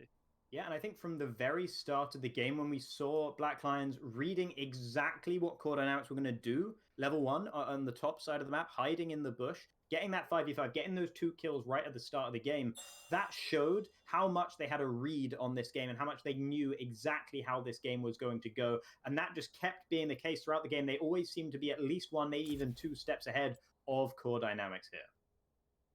Definitely. They just seemed like a more reformed Black Lions. They knew what they wanted to do, and this is possibly one of the stronger games from them. And this is what you need going into playoffs. You need to be looking stronger. You need to be looking towards improving and pushing yourselves. And even look at the Malphite damage. The Malphite damage actually kept up with Fiora pretty well into the game. Yeah, I mean, I assume most of that damage was just battling back and forth with Towie on first the top and then the bottom side of the map. I'm surprised to see Evil Yokai's damage isn't as ludicrously high as I would have expected. But of course, I suppose when you're the Akali, you just do that damage in small, sharp bursts rather than sustained throughout the whole game. Very much so. And we will be going towards an interview with Law, joined by Kachka. So we'll be summing up the stream today and just talking to Law about how he feels about this win and how he's going to go into playoffs with this win now. So we'll be handing over to Kachka very soon.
Welcome back after the short break. I'm Kachka, and joined for the interview with me is Law from the victorious Blackland. So first of all, congratulations on securing playoffs in your very last game of the regular season. Thank you very much. It's a great pleasure. I think we played a really good game from start to finish and had a deserved win. Yeah, definitely that last one. You can say that about it. But maybe, now that you are in 6th, potentially 5th, depending on how tomorrow goes. Really, my question to you is, how do you feel about the split as a whole, how it went for you? Because it wasn't the cleanest one. There were some ups and downs. So, any thoughts you have about that? Yeah, we took really long to find our team identity, and we still probably haven't found it. But we had a really great week of scrims this week and the week before. And I think we are getting better and better every week. When we started, we played really, really bad, had really bad team comps, and I think it's getting better and better. And I hope we have a shot at maybe making 3rd place or even more in the playoffs. Yeah, I mean, I hope for that for you as well, of course. However, you are now going to be in the quarterfinals against either of the 4 top teams. Of course, it's still kind of hard to say how that will go. And you mentioned making it 3rd. So do you think that you will be able to be in a form to at least have a very competitive quarterfinal? And as you said, maybe even go for 3rd or more? Yes, I do think so. Like you saw how we played in the games against Nuclear Storm and Absolve, for example. We had a big early game lead, and I'm pretty sure that we can get a big early game lead in most of our games if we get the right draft. And with a little more work, I think we can finish every game better than we did before and not throw the game when we are 10k gold ahead. All right, one last maybe question, just inquiring into how does the team from the inside work. So you're playing the support. You often like to play, I know Rakan is a pick that I've seen you quite a bit on. So is that generally like your strategy where you're the person that engages and then somehow everything falls into place? Or is there, of course, something more that doesn't necessarily meet the eye when watching? Well, mainly I'm comfortable on playing engaged supports. I played a lot of Leona in SQ1, a lot of Rakan. But of course, that's not the only thing we play. Like we can also put the engage on the top lane and the jungle, like we tried against Split Raiders in the game before, where I played Taric just for the peel. So I think we are quite diverse. We just need to get rid of some issues. Right, well then, thank you for your time. I think that will be it for this interview. That was, of course, Law, the support from Black Lion, who are now qualified in the playoffs. So thank you very much for your time. Thank you as well. Bye. But as I'm just, just obligatory, thank you all for joining this stream today as we are going to be, finishing it off for the games today. Tomorrow, though, it's one more day of the Square One goodness. So join us on this Twitch channel at 1 p.m. UK time or 2 p.m. if you live in Europe, and we will see you then.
You gave it up before you even tried, before you even gave it a shot. So why should I feel helpless? Why should I feel useless now? So find another way to get into my arms, to get into my heart again. Cause why should I feel helpless? Why should I feel useless now? Nobody's ever gonna hold me down. The night is young and we're free. Nobody's ever gonna throw me down. There's nothing left you can say. Nobody